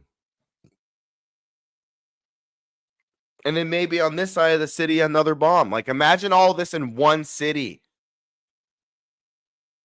The only thing the right and the left are going to do is start screaming about, oh, this first one was on the left. All they have to do is make it look like a leftist did it right here. Make it look like a person on the right did it right here. And the whole world's going to be fucking spinning, trying to figure out who did wrong.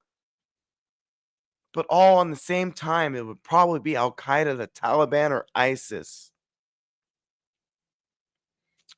And when we do the Afghan withdrawal video, I'm going to connect that with Benghazi. Because in Benghazi, all these people grouped up together to attack us for greater gain. It was almost like I don't even know how to put it. It was almost like practice. Like the way I'm going to break it down to you, you're going to see it was almost like they were just practicing for a bigger purpose. The fact that they can all work together to attack us. The infidels, the Christians, the Catholics, the terrible fucking Americans. Like, guys, we have to wake up. We can't just, I don't know. I may just be ranting, but we'll see when I talk about serious. Might even start working on it tonight after I get off right here, because that's how kind of fired up I am about it. Because it's like, for me, it's just like people keep like, well, let's look at the left-wing violence. And well, yeah, there's been a lot of right-wing violence too. So it's like, what is going on? Why is there so much damn violence in this damn country? And people keep saying people are radicalized. Can't they still be radicalized from another actor? So why are we just saying left or right when there's clear evidence of people from the outside world who know they can't bring a boat over here park it at our beach and invade us. That's not happening. They're not going to bring a boat over here and attack us. And the only other way would be to just start bombing missiles at us. That isn't even smart. And then the only other way is to drop a nuke. And then you want to know the last way that is actually possible for them to do anything is to let people come into the country like we've been doing. You can get upset, but people have been able to come into the country unvetted on claims of asylum, especially from countries who vow to destroy us. They've been allowed to come in unvetted. That's the way that America falls.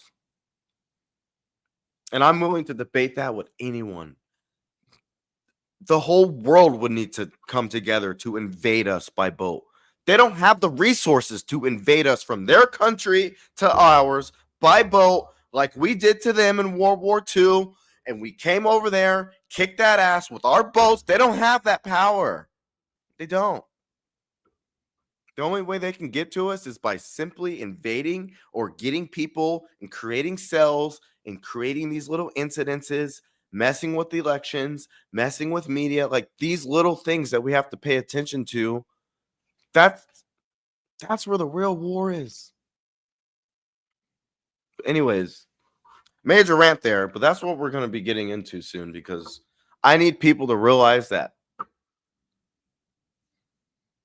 how they say cyber warfare and all that. Yeah, that's very, very huge because they can influence people here.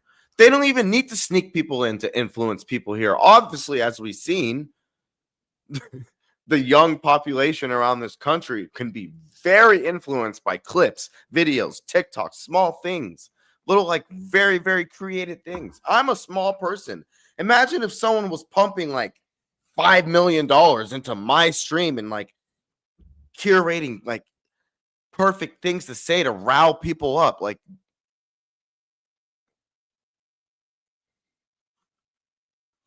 you don't think that's possible? If you don't think that's possible, maybe that's a conspiracy. That's not a conspiracy.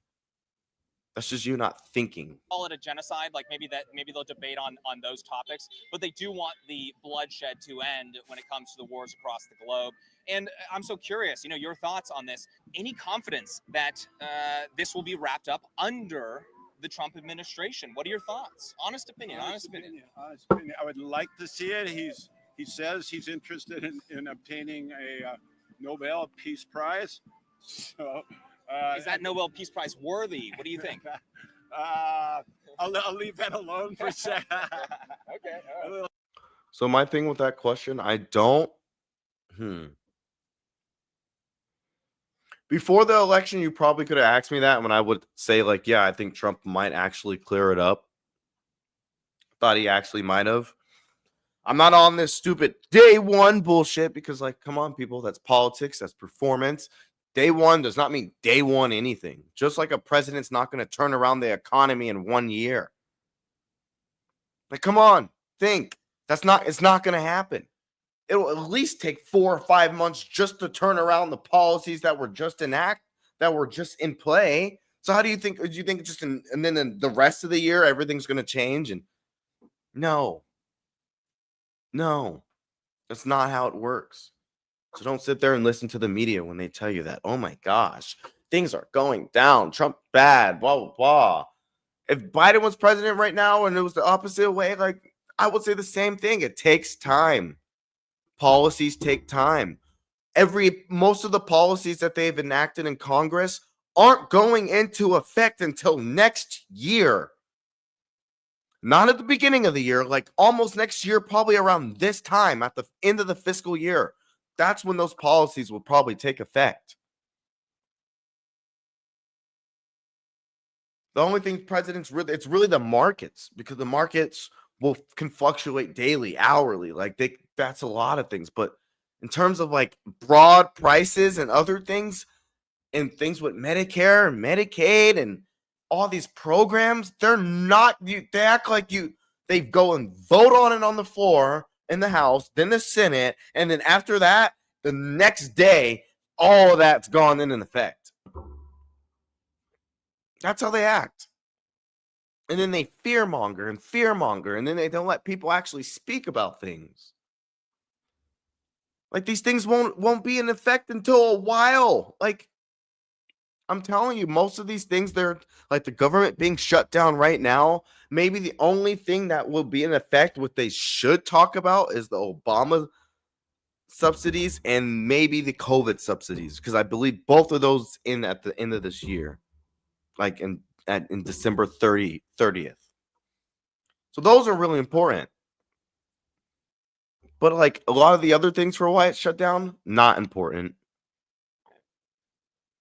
And they could put it off and talk, because why all of a sudden is there a counter resolution to a bill that was passed months ago, 2 weeks or a week before the government shuts down? And then they're like, people are like, yeah, I want to have a conversation. No, you don't, because it took you guys that long to come up with a policy, like a different policy negotiation, but you're going to do it right before it's time, and then now everyone's left out, especially mothers with the WIC program, that they're going to be left out. All people just want to do is blame both sides, but come on, people. Don't make me go on another damn rant about how that's what they want us to think. They want us to hate each other so they can get things past us. Just like how back in Soviet Russia, they used to pump a lot of alcohol and a lot of things to keep people wrong-minded. Government already tried that. That didn't work anymore. So now they're just on this crazy divide us track, and I just can't deal with it. Someone has to call it out. Because if both sides put both of their ideas together and actually made something work, there would be nothing to argue about, but just like a little intricate things. It's like, okay, healthcare for all. Okay, well, let's figure out how we're going to pay for it. But not when I say, let's figure out how we're going to pay for it, and then now I'm a demon for saying that. We can't even have a conversation and blah, blah, blah. You're bigoted. You don't like people. It's like, no. Because there's something. We have to pay for something worth $39 trillion in debt. We can't just come up with these grand fucking programs. How much more are we going to be in debt? People will want their money back eventually. That's one way to lose allies. Fucking hell. Too easy, but because I'm on the, as you say so tactfully, on the other side of the aisle, I did not vote for him. But I think it could be possible Nixon recognized China. So there, fires me up when people funny. During the can't 2024 see what's going trail, on. when I was going around interviewing people, there was a lot of Democrats that ended up not voting because of that conflict. Yeah, right. And also there were a lot of maybe center left Democrats that didn't really care too much, but they wanted to vote for Trump because they thought he could get it under control more than Kamala Harris. Do you think that was a bad idea, or do you think Kamala Harris would have done better? This is just your opinion, sir. Yeah, I don't know. I better let you go. Yeah. Hey, thank you so much for your time. All right, everyone, let's take a quick moment to talk about today's sponsor, Brooklyn Betting. You guys have probably noticed I've been wearing a fitness tracker recently. Made a just like Chiefs throughout the night.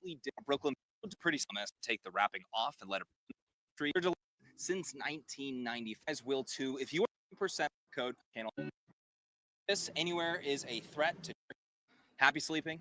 Let's get back to today. You want to weigh in? Not really. Can I see your signs at the very least? That's okay. I'm not going to force you. Injustice anywhere is a threat to justice everywhere. Martin Luther King. What's on the back? Only you can prevent fascism. Hey, sir, do you mind if we ask you about your sign really quick? You can look at it. Masters of the universe. When you're rich, you can do anything. Do you think Trump's guilty of being involved with Epstein? I'm not interested in being interviewed. Thank you. Thank you for your Yes, time. I do. You do? Yeah. If you have any evidence to convince the audience, what would it be? Like hard evidence of being like, yes, 100%. Thank you. I think Area 51, they're going to release the aliens, I heard. Do you do UFO stuff? I hope. No, I don't. Could you educate us on that? Yeah, I'd heard that to relieve some of the tension on, that's on about Epstein, because Epstein is on everybody's, really. I mean, A lot of libertarians, a lot of conservatives, not so much liberals until recently. Well, I've known a lot of people, and actually, Epstein. I've been having these Epstein attacks. The Epstein files. Do you seriously want to talk about that or no? Because we have an opportunity to, in front of a couple 100,000 people to tell them, why you guys are out here, what your point is. Would you like to weigh in on that or are you good? Oh, look, there's one. Epstein. Yeah, there's some more people with Epstein attacks. Yeah. So thanks for your time. Then. Thanks, man. Appreciate you. Have a good one. Trying to get a conversation going. He didn't want to have one. That's okay. Let's move on. What does your shirt say? Donald Trump is king sissy to the sissy political crime family. Is this a custom T-shirt that you made? Yeah. Because I wrote that book. Oh, you did? The Washington Mafia. Yeah. Are you here for the protest? We marched up there. They're going to go in the city. I was in there a couple of weeks ago. I don't want to go back. Okay. They said sitting in the city council meeting. I don't want to do it. Is it why? Is it just boring or? Yeah. I live in Downey. I don't live down here. I come down here because I like to protest on Tuesday nights. Tell me about a few things that you're really upset about that makes you want to come out to this protest. I wrote this book because Donald Trump organized the crimes on January 6th, and Ashley Babbitt was shot and killed. That means he should get charged with murder in the first degree. Well, should the person that shot her get charged with murder? Because the organized crime leader organized the crime, and he should be. And Brian Sicknick got a heart attack and died the next day, directly related to the riot. Yeah. So that's 2 first-degree murder charges, and that's why I started writing the book. Yeah, the family was coming out with the autopsy saying it wasn't related. What are your thoughts about that? I read the death certificate. He died directly related to the heart attack was directly related to. Hey, look, I walked up and I met Sandra Garza 2 years ago. I went over because I was going around Washington, D.C., and I met Sandra, and she lives in Springfield, Virginia. I was 10 feet away from her, and my heart was pounding. If that guy was with her, and he didn't have a heart attack with her, there's no way he would have a heart attack going to job. Something super interesting. My camera guy right here, Eric, he's actually a January 6er. He was pardoned by Donald Trump. You were there? I was there. I went to prison. I got out last year. Oh, really? Yeah. What'd you get convicted of? Felony obstruction of an official proceeding, illegal picketing and parading, disorderly conduct in the Capitol building. So did you spend your whole sentence there, or did you? I did just over 13 months. What was your sentence? That long, or? He pardoned a lot of people. Well, I rejected his pardon because I went to trial, and I ended up beating the case entirely. Oh, okay, good. Oh, all right. And the reason I'm bringing that up actually is because there were a lot of people that walked into the Capitol that day that saw that they were basically just casually strolling in. Yeah. He's a photojournalist. He was in there taking photos. He got sentenced to what, 5 years, Eric? 4 years at first, but because I went to trial, they could, after the sentence, up it more. Okay. Oh. Yeah. And he. What are your thoughts about that? I was facing up to 20 years. Really? Yes. Do you think going in there and taking photos is that's a reasonable sentence for going in there and taking photos? Non-violent I was in LA protest on June 8th taking photos, and me and my friend our batteries were dead. I was leaving. Some cop shot me in the back with the rubber bullets. Oh yeah. Wait, you said LA? Yeah. They're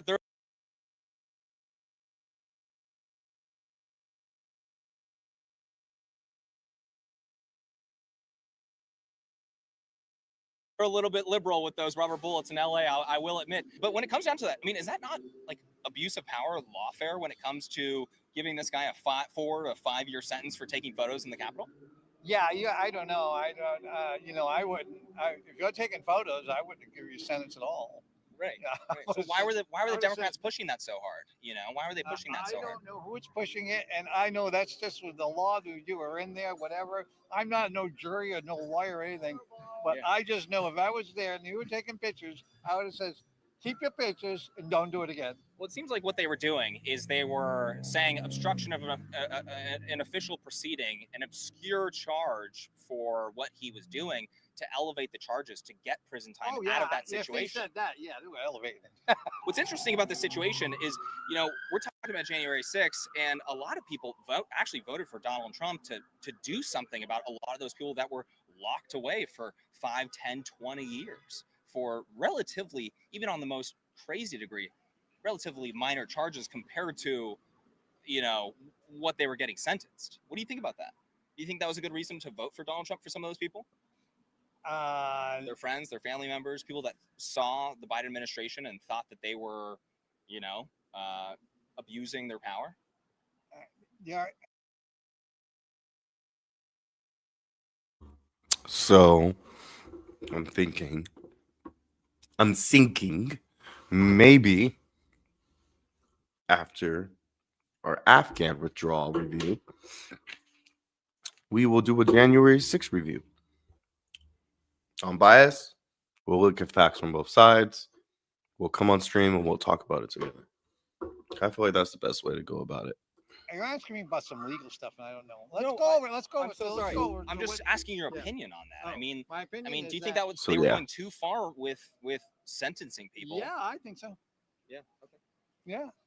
Like I said, if I was there and you were taking pictures, I tell you, take your pictures and go home. That's all.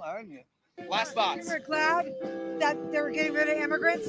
What kind of immigrants? The only one I want to get rid of is the dangerous kind, the ones that are criminal. People off the street. Criminal? So illegals? No, criminals. You mean illegals? Because they committed a crime coming into the country I illegally. don't give a if they're illegal or not. No? Criminals. Yeah, you know what? The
Cartels agree with you actually on that. The cartels agree with you. It's a loving country. Yes. We can accept them all. We have enough money. Yes. All of them?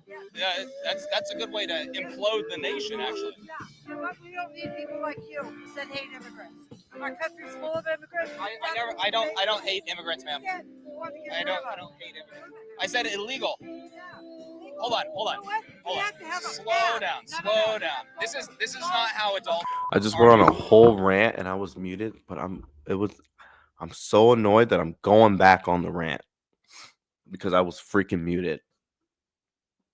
So what I was trying to explain when I was freaking muted, it was such a good point. I'm so upset. But what I was saying is that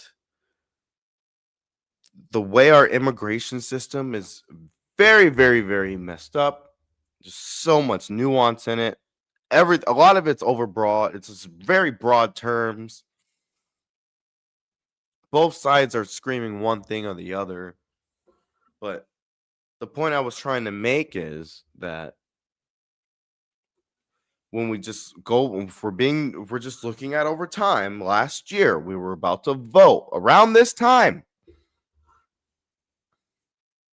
Like this would be 1 month before the election last year. We were hearing the Democrats on one side saying that Donald Trump tanked the bill. There's nothing else we could do for the border besides have a bill, and people are just going to keep pouring in.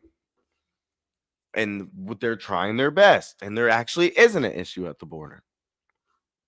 And then you look at what the right was saying. The right was saying that the president can do something about the border immediately. And they were, if you listen to what they said, they were going to go after criminals. But if you knew, they were just going to go after everyone. They said they were going to have the biggest deportation effort ever in history. And before that, it was Barack Obama with close to 3 million. They were going to have to do a lot because Barack did that in 8 years. So if he was going to beat him, everyone was going back. But, the media, they didn't want to report on it honestly. They just tried to say that there wasn't a problem. There's no problem at our border. Even though I've just explained to you guys, there is kind of a problem at our border because if you look at my other videos, I've explained that Russia has been helping people come through our southern border for Al-Qaeda, ISIS, and the Taliban so they can get in here and have cells and to create massive divide in the country and then eventually create an attack. Even that alone. For me, 5 of them getting into the border is way too many for me because 5 of them could do a lot. And there's been so many people who've been caught recently because I like to read court documents and I like to read the documents. There's been a lot of people caught from these countries who have ties to terrorism. You can just say the government's lying, fine, whatever. But we have to figure something out here because we did lose a war and they're mad at us. We lost the war, left the country, let all their people out who we claim criminals and terrorists back out on the street. And you think they're just going to do nothing to us? No. These people don't evolve. War doesn't make people think differently. It doesn't make them more radical. You don't think war would make them radical while we're talking about Americans and the left being radical? You don't think people who have been in a war ravaged country for the last 50 years aren't radical? Give me a break. Anyways, there were things that were able to be done for the border without a bill. So to use that as a point of oh, look at this side during the middle of an election, no wonder they lost. Like I said earlier in the stream, the Democrats have decent ideas in terms of trying to help people, but that's all it is just saying things. There's no concrete, solid plan to do it.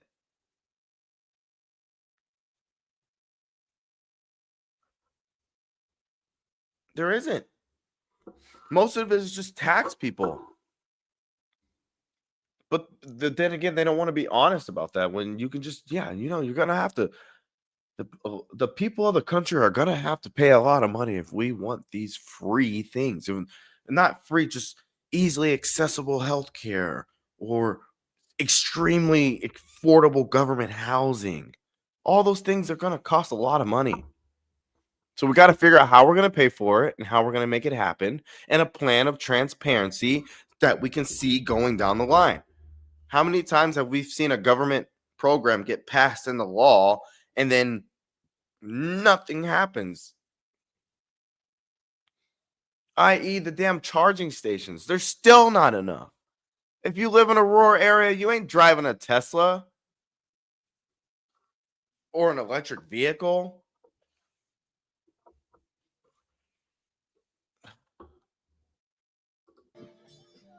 All right, let's go. Have a good one. Thank you for your time. We tried to break bread. You know, it's funny because people will see that. A lot of people will see an exchange like that, maybe from afar, and they think that we're being rude. But really, you know, we're here to literally have a if you want to have a conversation, you take it whatever direction you want to take it. If you don't want to talk to us, we're not going to make you. That's how we do things. Do you have friends that are Trump supporters? No. No. Actually, I have family members. Okay, then cut. Hey, she's an adult. She's allowed to talk to us. I know, if you're going to say something bad. Well, I'm not going to say anything bad. Yeah. You're the one causing trouble. I'm being very respectful. Doesn't everybody know why we're out here? No, Seriously. that's not true. Everyone has different reasons and different things that they're upset about. So many things. Of course, yes. Politics is a very complex subject. Right. It could be social, political issues. It could be immigration. It could be trade. It could be foreign policy is a really important one for a lot of people. All of the above. All of the above. The pedophilia is a big thing. I mean, come on. A lot of people are big on that. I mean, that's children. bad. Yeah. What are your thoughts about the last 4 years, the record-breaking child trafficking and sex trafficking down at the southern border? What do you mean by Donald Trump? Or no, he wasn't in office, ma'am. He wasn't in office. I'm done with you. Well, I'm done with you. I'm not.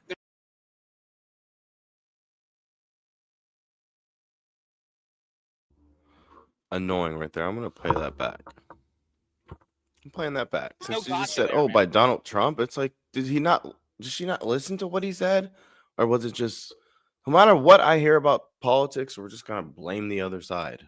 The last 4 years, the record-breaking child trafficking and sex trafficking down at the southern border. What do you mean by Donald Trump? Or no, he wasn't in office, ma'am.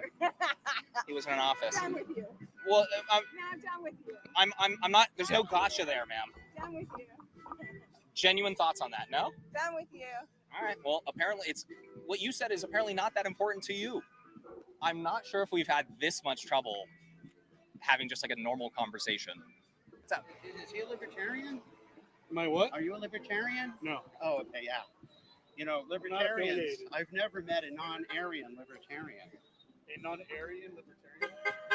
You think I'm Aryan? No, you're not. So you're not qualified to be a libertarian. You don't like? Do we not like libertarians? I don't like the Aryan libertarians, which is the only Aryans and libertarians I've ever met. We'll keep an eye out for them. Oh yeah, I think you could look Jeez, bro. close to home.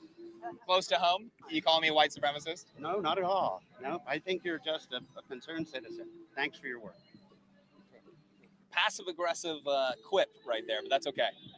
Have a good one, you guys. Usually when you don't have too good of arguments or something, or you feel uncomfortable, you want to attack the person instead of their actual points.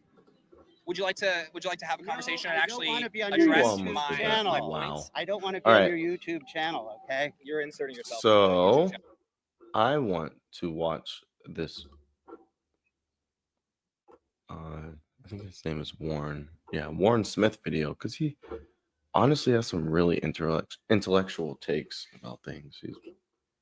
I like the way he presents situations. He used to be a teacher and like a professor. He makes really good short YouTube videos talking about just whatever issues. This will be about the Portland and the ICE situation. The insanity of Antifa in Portland so badly that they threatened to shoot him. But yeah, he has really good takes. But at the last minute, I the think police so. sniper intervenes. What are you doing? Hey, I didn't do anything. You get out of here. Don't try to hit me. He's kind of getting cornered. He's backing away. He's like, what are you doing? He's on the defensive. Get the fuck out of here. Let me move. Let me get out if you're going to let me get out. What is disturbing is that it sounds like he is armed. You come back, I'm gonna fucking smoke you, dude. Really? Yes, really. I'm Why? gonna smash that fucking camera. You hear it right there. If you come back, I'm going to effing smoke you. Nick Shirley is just one dude holding a selfie stick. Get out of here. Well, I have Get no. out of here. Don't come back. Get away If I from see me. you again, Get away from me, sir. get the Where are fuck you? You're pushing me onto the road. Nick Shirley's wearing a white shirt, which is a good idea. It makes him more visible when this guy's literally pursuing him. Hey, sir, stop it. fucking walk. Stop.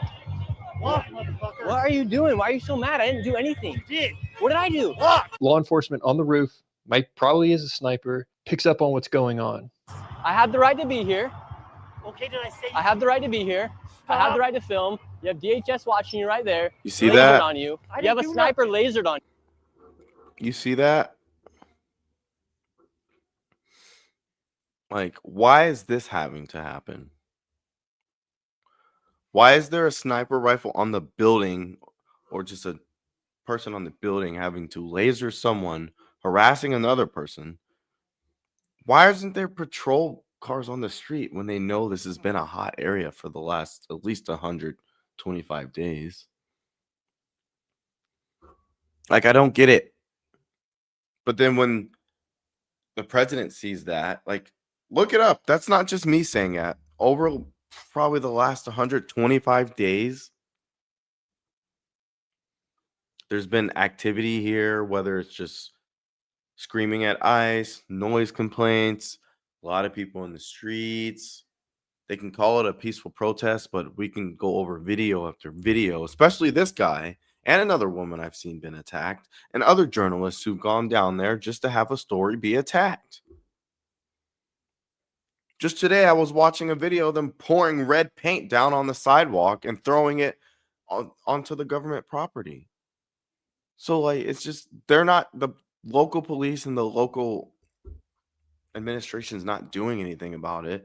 And then when the president sends someone in, now they're mad, but it's like they're trying to bait the president to send these people in, and then they sue him, and then the Supreme Court blocks it, and then they're mad that the Supreme Court blocks it, and now they're screaming fast. It's just, it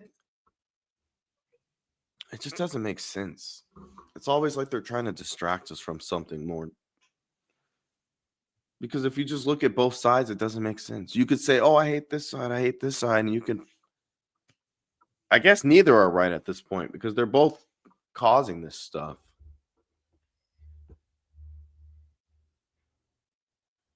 Because to sit here and say that the Portland riots have not even the people gathering in that Portland in front of ICE, you can't sit there and say it's been completely peaceful when I've seen videos with my own eyes, people attacking people just for being journalists.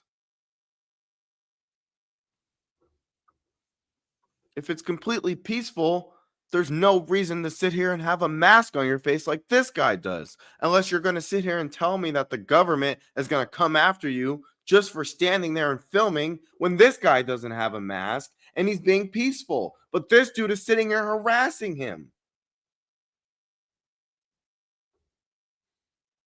If there's one, there's many. People aren't this fucking brave. People are this brave when there's others around them. It's called group theory. You've never been to school? People get in groups and think they can just do things because they're in a group. They will do things they would never normally do by themselves. That happens. This is that. Because why is he wearing a mask? Is he just a criminal? Like, someone needs to explain that. That doesn't make sense. That doesn't make sense.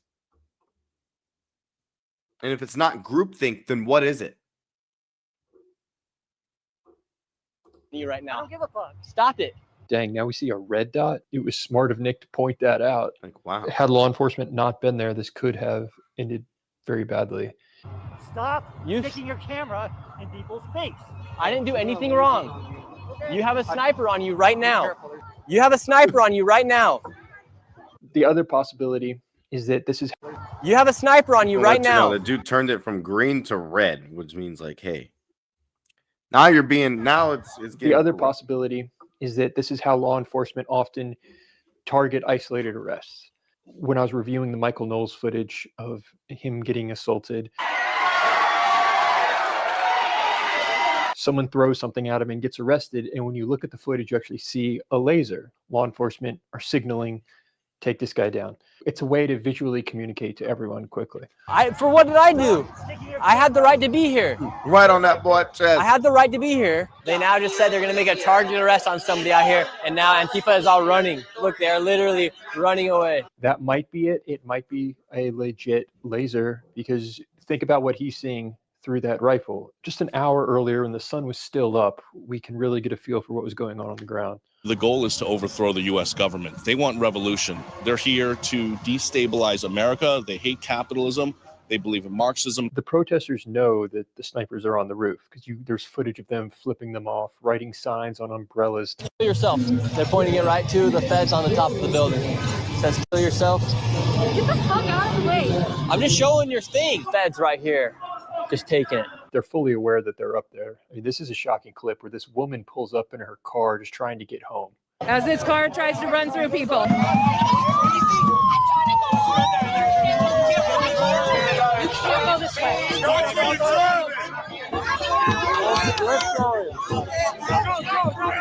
And they will not let her through. The police have to come in and intervene. And you can tell looking at this just how scared she really is. Are you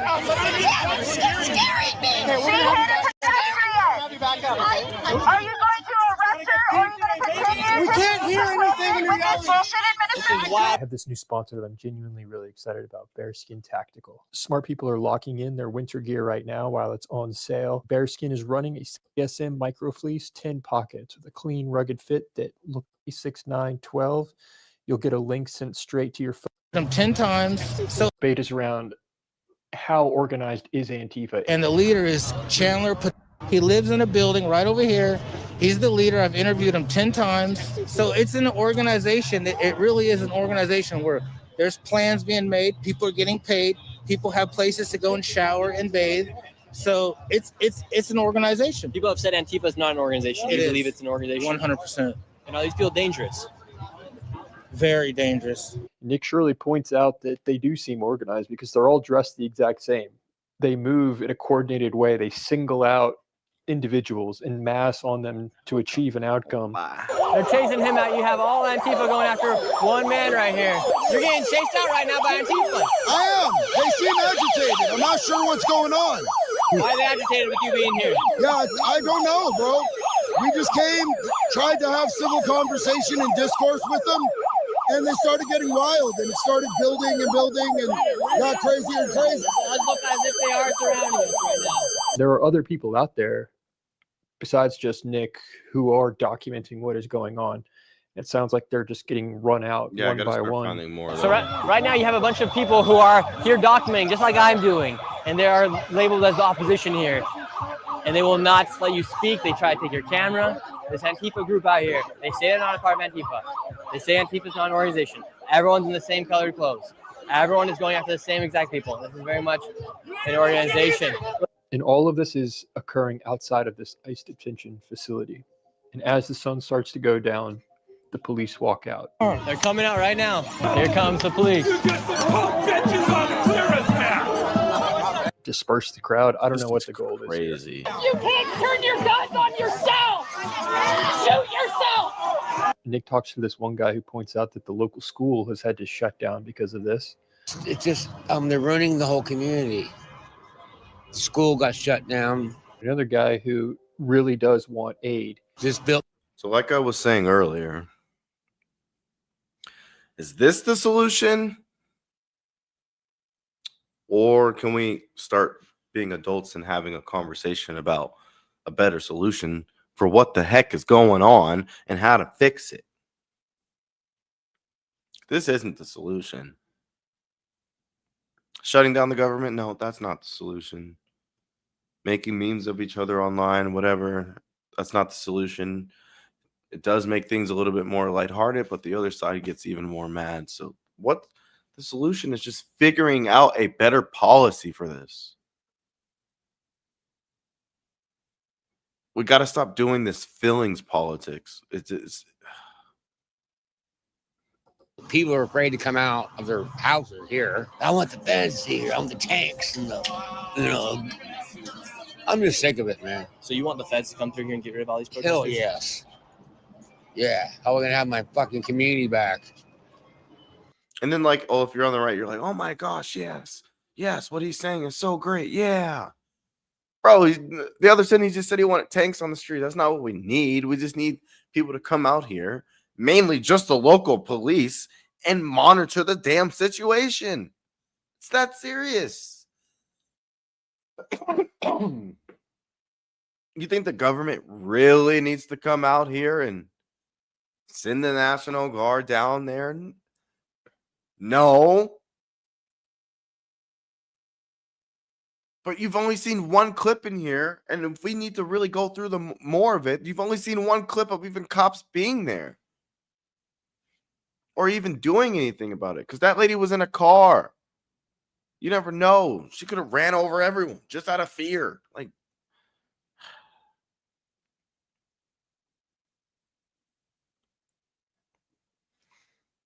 these things take violence and timing, and obviously the people who are out here on the streets know how to do it. Half the people who live here are afraid to come outside. So on the news, when you say that the people here don't want ICE or they don't want the feds here, you want the feds here? Yeah, I want this stuff to end. It's interesting to hear from locals in the area that are not captured by the same ideology. What's your message to these protesters, ma'am? Get a job. It's crazy how violent it gets, especially at night. It's going to really pick up tonight. As soon as it gets dark, they feel like they can get away with the law.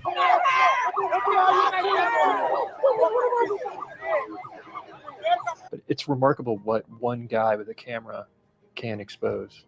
Look, all these people have cameras too. Go after them. No, they seem all right. Okay, cool. You kind of look like Kirk. It bothers me. Oh, that bothers you. I mean, Nick Shirley is a wild man. Stay safe out there, Nick. Like, this is crazy. This guy's asking for a 1v1. She's resisting arrest right now. There, they just pepper sprayed somebody. Fuck you! Fuck you! Fuck you! So all these people right here are Antifa, and they're against what's going on here at this ICE detention facility. Who knows what's going to happen out here in Portland right now? You're bringing up bullshit ass encounters, and you're talking about trafficking. What do you want me to say? Trump's doing a good job? Is that what you're saying? Looks like they started enforcing border policy, right? Is that a good thing or a bad thing, sir? This is just more street interviews. What is going on, everyone? James Klug here. You guys asked for a third and final volume to this video, so here it is. Illegal crossings at our southern border have plummeted to a record low. This is crazy. Like, you can't even have. This is obviously a dramatic change from Joe Biden's administration. Politics is like border crisis a no-go with most so people. Democrats know this. Today we're going to find out. Let's go talk to some people. That's pretty cool. When I took photo class back in high school, we had a little section where we had to take pictures like this. And this one's good. Like, they had to go lay out in the middle of the street for this one. That's cool. Wow. It's kind of like looks like a Batman theme. Gotham. I am showing people this chart of encounters with illegal. Honestly, I could barely see that. Let's see.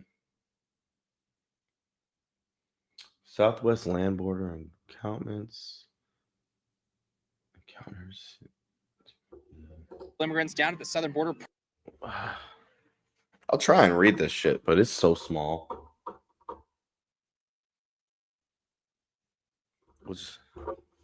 I'll let you guys determine that. You can read better than me. I'm blind as hell. Per year. These are calendar year statistics from Customs and Border Protection. You can see broken down by year. There's obviously dramatic change right here. And I am asking people one simple question. Maybe it's not so simple. What changed? Well, I think it was already. Probably should be wearing my glasses. Before Trump came in office, so, you know, I don't like. I won't say it's because of him. You know what? That's too much to Fuck get that. into right now, and I don't really feel like going there. What about you? Same. These are pretty big numbers. Encounters at the southern You mean border, because 2.1 the million. Crossing's gone down. I don't. What changed? Administration. Administration. Yes. Good thing. No. I don't Oh. have an answer for that, but I can tell you what we're doing What wrong does she now. mean by that, though? We're inhumane and cruel. I don't know. Maybe because everybody's afraid to come here. Well, the immigration, it's changed. They're afraid to cross the border with what's happening here in the So U.S. the way he kind of structures his videos, he over like the montage of asking people, he kind of structures like, oh, he'll show the left first or the right, or he just shows the different opinions. But do know they're kind of in order. You'll see more of one side and then the other. I don't really know what changed. They're probably saying Like that her it changed shirt. from the Biden administration, but for me, I don't think that 45 the people guilty that are on entering the 34. country I are low-key doing want illegal that shirt. things, not nearly I'll as rock it. illegal as 90% of it's coming from white males that are American. What changed? Not as many jobs. Not as many jobs. Mm. So people aren't coming into the country illegally anymore? Because there was more jobs before? What do you want me to say? Trump's doing a good job. Is that what you say? The type of person that's behind it all changed. Okay. Well, it just depends on how you look at it. Do you want more people here or do you want less? If you want more, then you think he's doing a bad job. If you want less, then you think he's doing a good job. Me, I just want a strong and safe border. Like, if we're able to vet everyone we bring in and we still bring in, like, let's just say 10 million, but they're all vetted and they all had a court case or whatever they needed to do and they have the right papers, I'm cool with that. It's just this little, like, this person's been here 20 years, still hasn't gotten papers or done anything. This person's been on 20 years and they're still going through their immigration court case. It's like, let's have some structure to this. It shouldn't be that hard. Come through a port of entry, get the right proper documents. If you get denied, you get denied. You cannot just come through anywhere that's not a port of entry. You can't just fly in here on a visa and never leave. Maybe we need to relook these student visa things, just like the superintendent that just got arrested.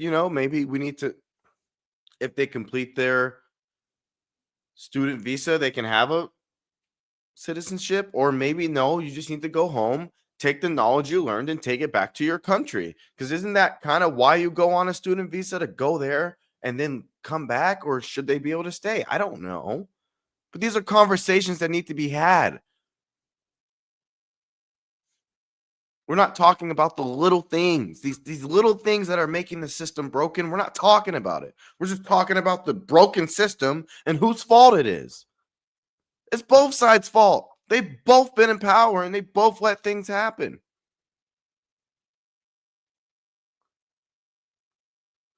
2018, Trump granted visas to 2 fucking terrorists who were a part of the Benghazi attack. Like I said, we're going to get into these things because it's insane. President Cheeto? Yep. Trump. T-Dog. Is that a good thing or a bad thing, sir?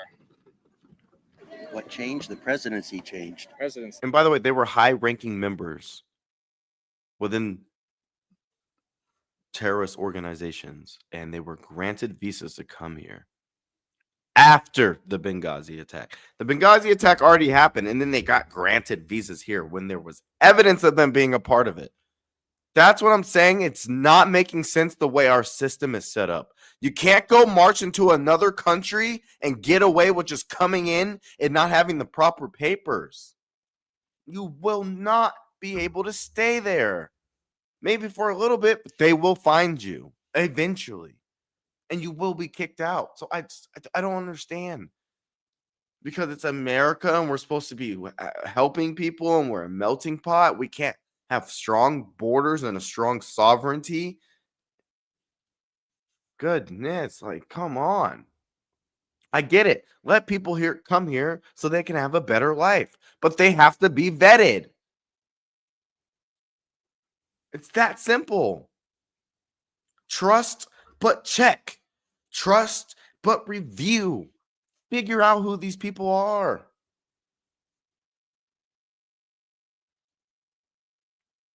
That's like you going to go get a loan and you're just trust that these are the right documents and I'm really telling you who I am. You could write it down a fake note. Like, no, that's never going to happen. But we have to have these restraints within our society, but we can just let people come here unvetted, don't know who they are, where they came from, what their views are of the country. Just because you want a better life and we're the richest society doesn't mean you can have views that clearly hate America and want it gone. That doesn't mean you get to be here. Yeah, that may be your freedom of speech, but you don't get that freedom of speech until you come live here, and you don't get to have that freedom of speech if that's how you feel before you even come here. It doesn't make sense. It doesn't seem like you want to be here at all. You don't care if this country sinks or fails. That's not fair to the people who come here and will say, like, I love America. I'm coming here to live here for the rest of my life. I don't want any allegiance with my country. It's so bad there. But if their country is so good, why are you coming here? Take your smart mind, like they say they are. Take your smart mind, take your great ideas for how the country should run, and go push them on your country. Why are they coming here to push it here? Oh, maybe because America's more free than people actually think compared to these other places. Maybe we're a little bit more free because they couldn't have these views in there where they came from. So they come and push them here. But it's like if you feel that strong to overthrow government and the systems at play, then go back and do it there. Help your country. Create the society you want to create. But if you're going to go live somewhere else, you have to assimilate. That's like me going to go live in Japan and then getting mad at their like standards of etiquette and how they live and be like, I should be able to do whatever I want. Like, yeah, you should, but it doesn't resolve you of shame. It doesn't resolve you of losing opportunities. But it's like here in America, we're like, they should be able to think that America should die and all the systems at play should die, and they should be able to come here and live and push those views on everyone else. You wouldn't be able to like do that and get along socially in many other countries. You won't. It's just not possible. They will hurt you. Like, that's why, like, even in Britain, they're arresting people for just stuff they say on social media.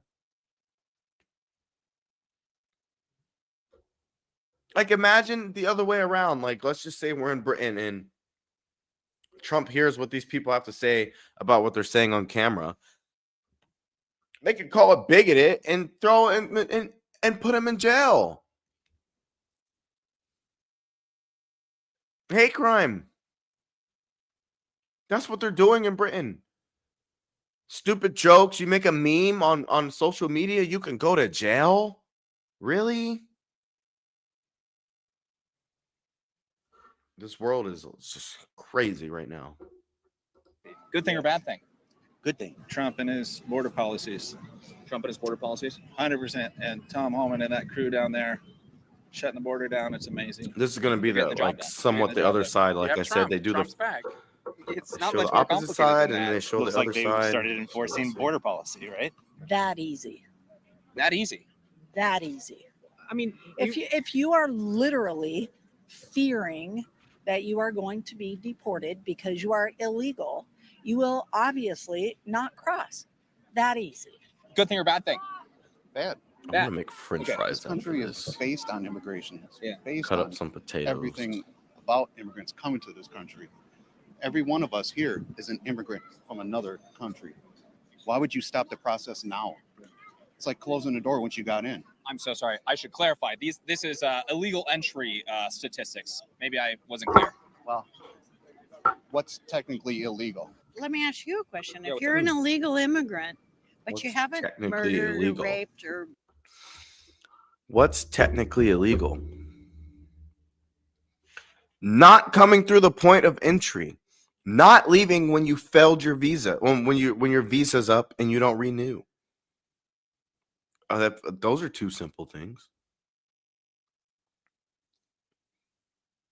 When you get an order of deportation and you don't leave, doesn't that make you illegal? I mean, like, there's some pretty obvious things right there you can consider, but humanitarian, there's people who are bad. Like, no. If we have laws, what do we have laws for? If we don't like the laws, change the laws. Not pass a little stupid bill that's just going to add like little trinkets to it. No, if you don't like the original law and it's not acceptable, change it. Simple. Democrats didn't do that last year over the last 4 years. And so far, Trump hasn't. All he's done is executive orders. Those do work. But as soon as if he leaves power and the Democrats get power or someone else gets power, that executive order could be squashed, gone, just like what happened before. Now we're in the same situation. So change the damn law. Democrats didn't do it. They tried to pass a skimpy bill. If you read the bill, you know it was skimpy and it was not actually going to really help. It was still going to allow like a mass influx, even though it just needed to be stopped right now so we can vet the people who are here and online. Fucking DirectD is a crazy person. You should unsubscribe.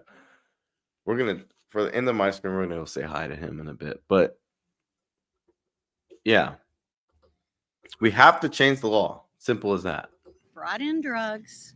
The promise for this administration was that only the people that committed a crime would be ripped off the street. Do you think? Let's see what he's doing right now. Masked ICE people pulling anybody off of the street?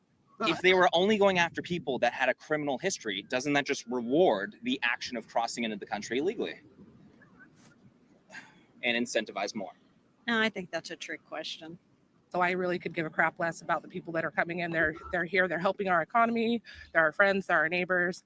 I think what's happening is absolutely disgusting. I just said hi in his chat. So it's not America. Oh, I'm sorry. Are you talking about? I gotta go on to like my the other. deportations, or what are you talking about? Absolutely, the deportations that are happening without due process. There we go. The deportations that are happening to people that are not criminals. Rounding up citizens and just Guys, we're in DirectD's freaking thing right now. I'm We're sorry, gonna did you say say hi. citizens? Yeah, citizens that are being deported. Hi.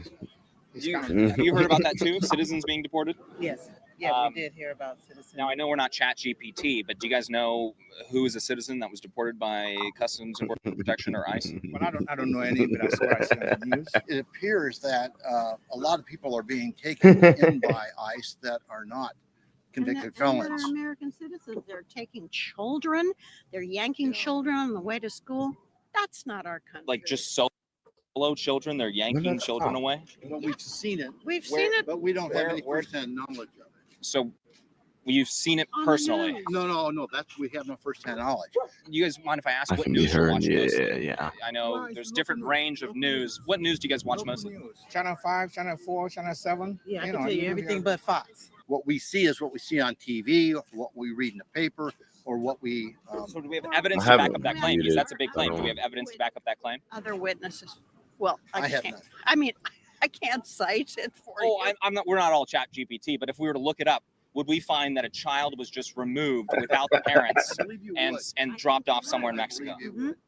No, we really they're have not to going to Mexico. They're sending them to Sudan and these other countries. I mean, I've honestly been on. I've heard about that for the so MS-13 gang long. members. Look, there's a reason why the border crisis evaporated week 1 of the Trump administration, just like there's a reason Morgan & Morgan, today's sponsor, is America's largest injury law firm. It's called Anyways, let me excellence pay in attention delivering to my own results. stream. Morgan & Morgan is America's largest. After this, we're going over downstream the. blow.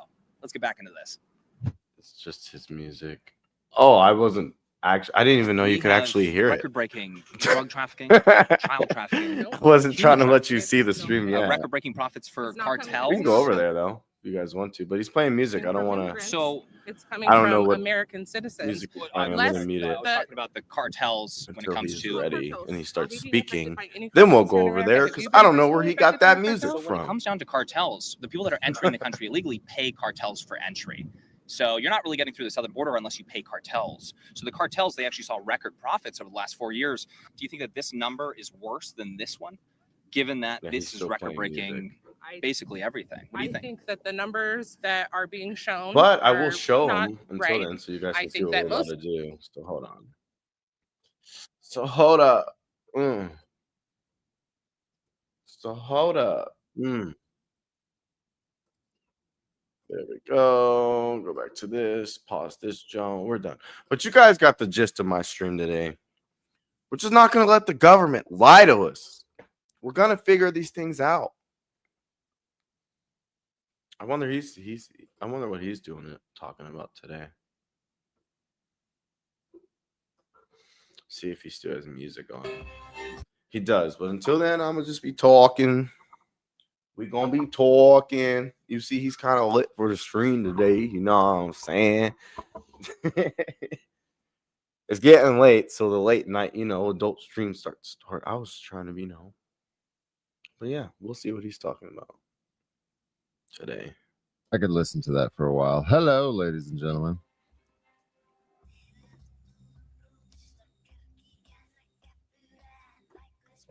And I'm a mod over in that stream, guys. So, well, I'm only going to say it one time. This designate the Muslim Brotherhood UN bullshit that you keep putting into my chat. And while you might not be wrong, it's annoying as fuck. I watched a football game earlier.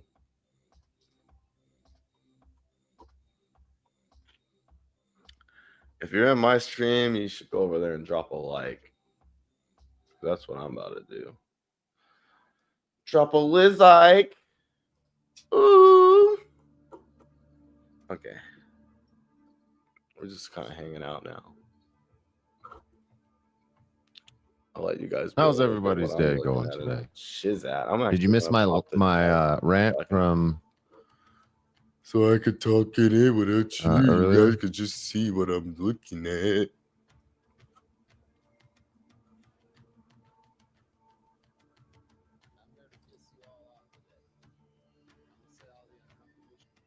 Did you miss my rant? I did. I missed the rant, guys. Did you guys see the rant? I did.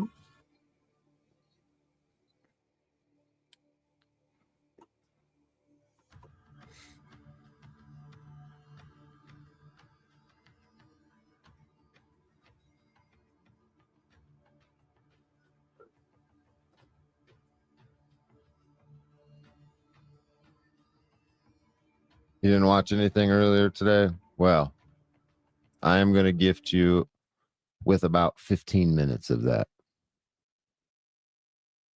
We're just going to listen to it because really we only need the audio. But don't forget to tell your friends. If you subscribe to DirectD for cop videos, that era is over. So you need to unsubscribe. Okay. Listen close. You guys just heard what he said, right? He's gonna Just say gonna bad put me in a words. good mood. He Now. always I'm in a says good mood bad right words, now. bro. My boss. I'm not about to. There seems to be a common theme with the comments on my channel, and some of you are like brain dead. Some of you are brain dead, or you're just not active on YouTube for whatever reason enough, or something. And I'm hoping that I don't have to do this too often, or continue to say this shit over and over and over. But I don't cop watch. I don't do First Amendment audits. And I haven't done those things in years. Years. I don't know, like, do you guys just only have YouTube to come and check my channel out to see if I got arrested again or something? Because it's like motherfuckers just pull up their app and he posted a video. I didn't subscribe to watch this shit. It's like, homie, I haven't been posting. I hope you cop guys know videos, you cop make watch this. videos, my own I hope shit, you guys and know you fucking make him crash out. Like the shit you guys make him crash out. Like, years. How are you still leaving me comments like this? Years. You guys make him crash out for real. He's been saying this for like the past couple of weeks too, like explicitly saying, like, bro, oh, I need to stop streaming. I mean, not stop streaming. I need to refresh this page because it's being stupid. I hate that. What the fuck is that? So you know when you like have the mouse and it puts up the little yeah. Anyways, you're back.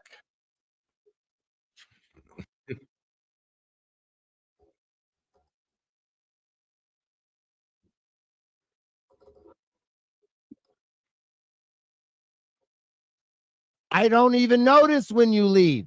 And it's annoying as fuck when you tell me because I don't care. So I need to go live and rant to all you retards. I like reading my comments. I like interacting with my channel. Those of you that are like, well, why are you there? Because I don't want to see it. I don't want to fucking see it. If you guys want me to respond to your shit, or you just. That's what I think of you. Fuck you. I want this to be one of those channels where I completely ignore all your comments. I don't like nobody's shit. I don't heart nothing, and I don't respond to anything. Because there's a fuckload of channels like that. You're not going to get any interaction from them.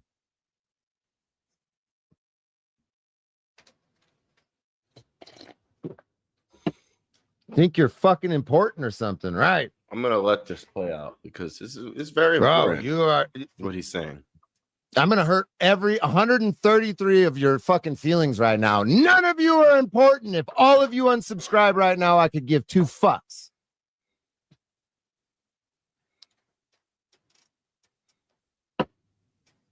Fuck, dude, that shit's so annoying. I'm gonna hire somebody to go to manage comments. 135, whatever. Always Well, fuck farting everybody money. in here.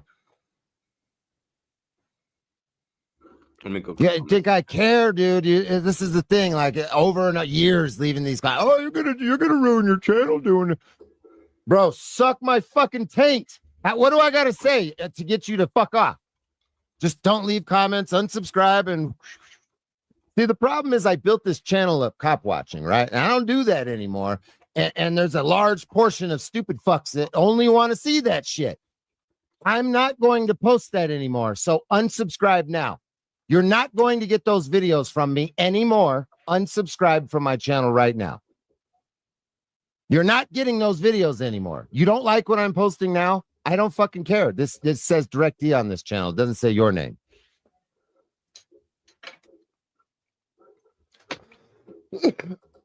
Ban the word unsubscribe.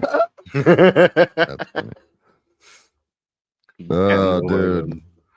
It's so annoying. You have no idea how fucking annoying it is.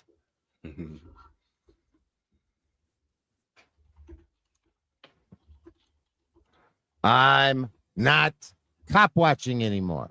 What part of this do you not understand? I have no desire to go and put my freedom at risk anymore for any of you. I've done what I wanted to do. I have shown my old lady that we have rights and how to exercise them. Okay, that's why I started this whole shit from the beginning. It's because of my old lady. She's got it figured out now. She knows that she doesn't have to tell people my name if they threaten to arrest me. Okay, that's why I started this fucking channel. Was for her, for my kids, not for fucking you.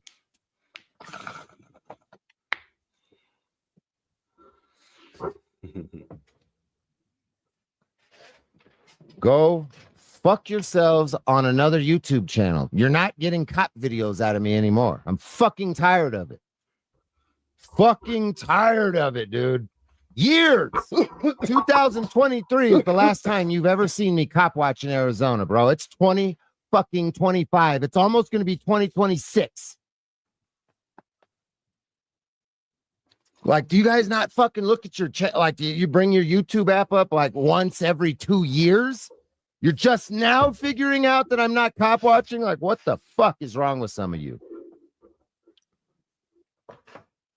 And those morons that would leave comments and say, stay in your own lane. You don't know politics, blah, blah, blah, blah, blah. Because you got it fucking figured out, right? None of you fucking retards have that shit figured out either. Any more than the court systems, any more than your you can barely put your underwear on in the morning. Don't talk to me about shit. I have a better read on politics than fucking 95% of you morons that come into my chat.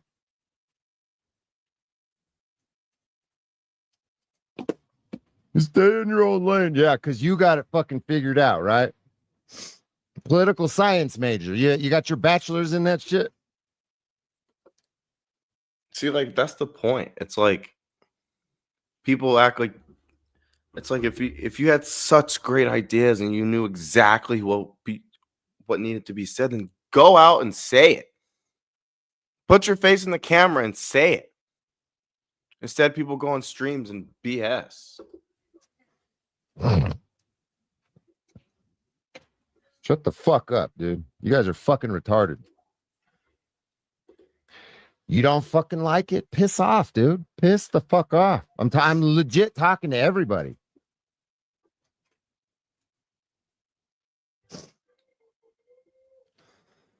Fucking punk ass motherfuckers. You're out here dying.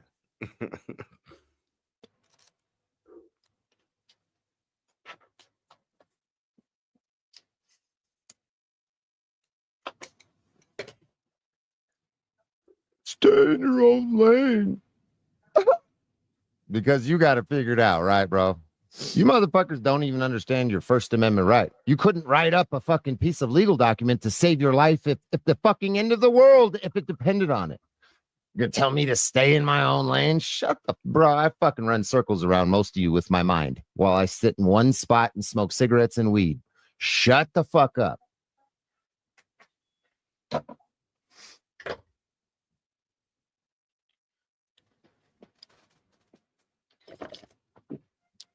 Just a regular show. What do you mean, this man?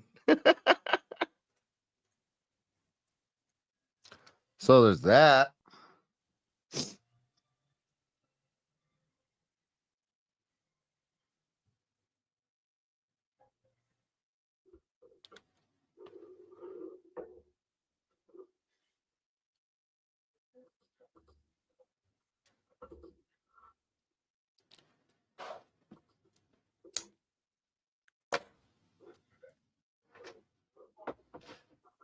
Basically, unsubscribe from my channels if you think that you're just going to get cop videos. If that's all you came here for, then yeah, you definitely need to channel. You need to boogie in the chat right now. Beat feet, kick rocks, bounce. I'm not being rude. He told me I need to do it, so that's what I'm about to do.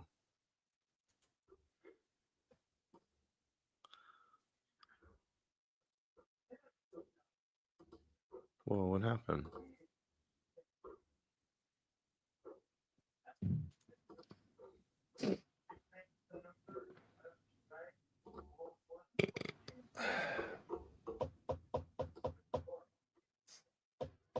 Saying he's going to swap me.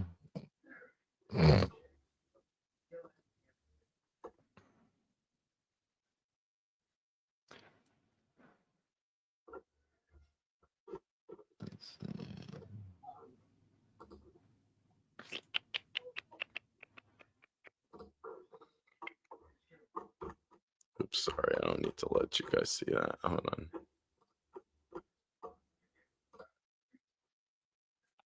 I have the chat and another thing. For public safety, Curtin Fort HQ. Hey, retard. Go wait for the stream to start all the way before you start talking. I notice you do that a lot. Start your stream, and then it's like you get excited. Like one of them dogs that pees on themselves. You know what I mean? Shh. Give it like 3 seconds for the stream to start. Fucking idiot.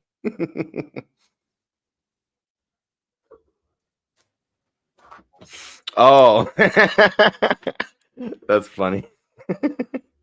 Until everyone go fuck themselves on a different channel. So. I mean, I guess you're listening.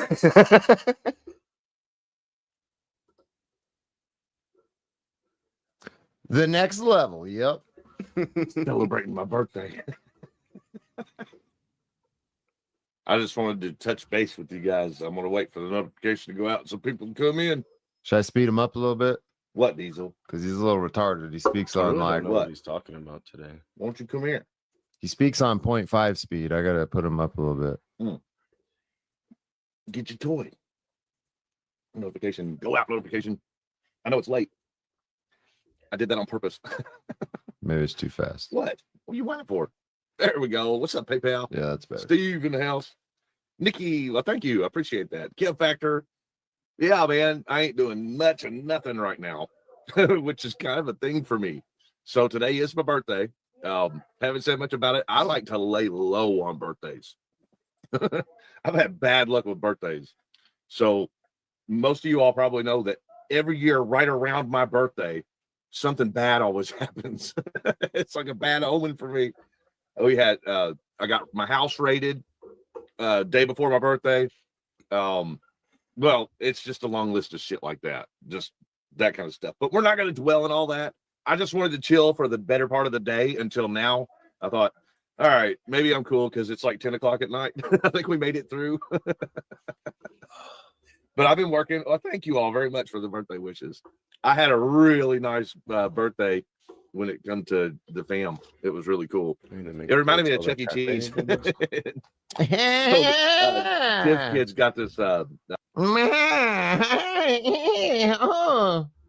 music box thing, and he programmed it to do like this.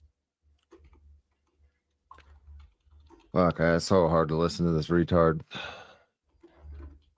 Just to be clear, the cops aren't coming out here, folks. He can say he's going to swat me and call him all he wants, but it's not happening. Big, long happy birthday song, and it was just like Chuck E. Cheese. Remember the thing where they're hitting the tambourines and singing happy birthday and shit? Put it on in chat if y'all ever saw that at Chuck E. Cheese, where they got like the band that does the happy birthdays. It was just like that, but it was like modern. It was cool as shit. That kid, I love him to death. So he did a big happy birthday thing for me, and Tiff's actually making some cupcakes, which is more than I wanted. I was just like, let's chill. Let's not do nothing. Let's lay low today, because every time I got a birthday, some crazy shit happens. Yeah. Bro, you are like in your 50s or your late 40s or some shit. My birthday at 35, and when 35 came around, it was just another day. Did nothing special.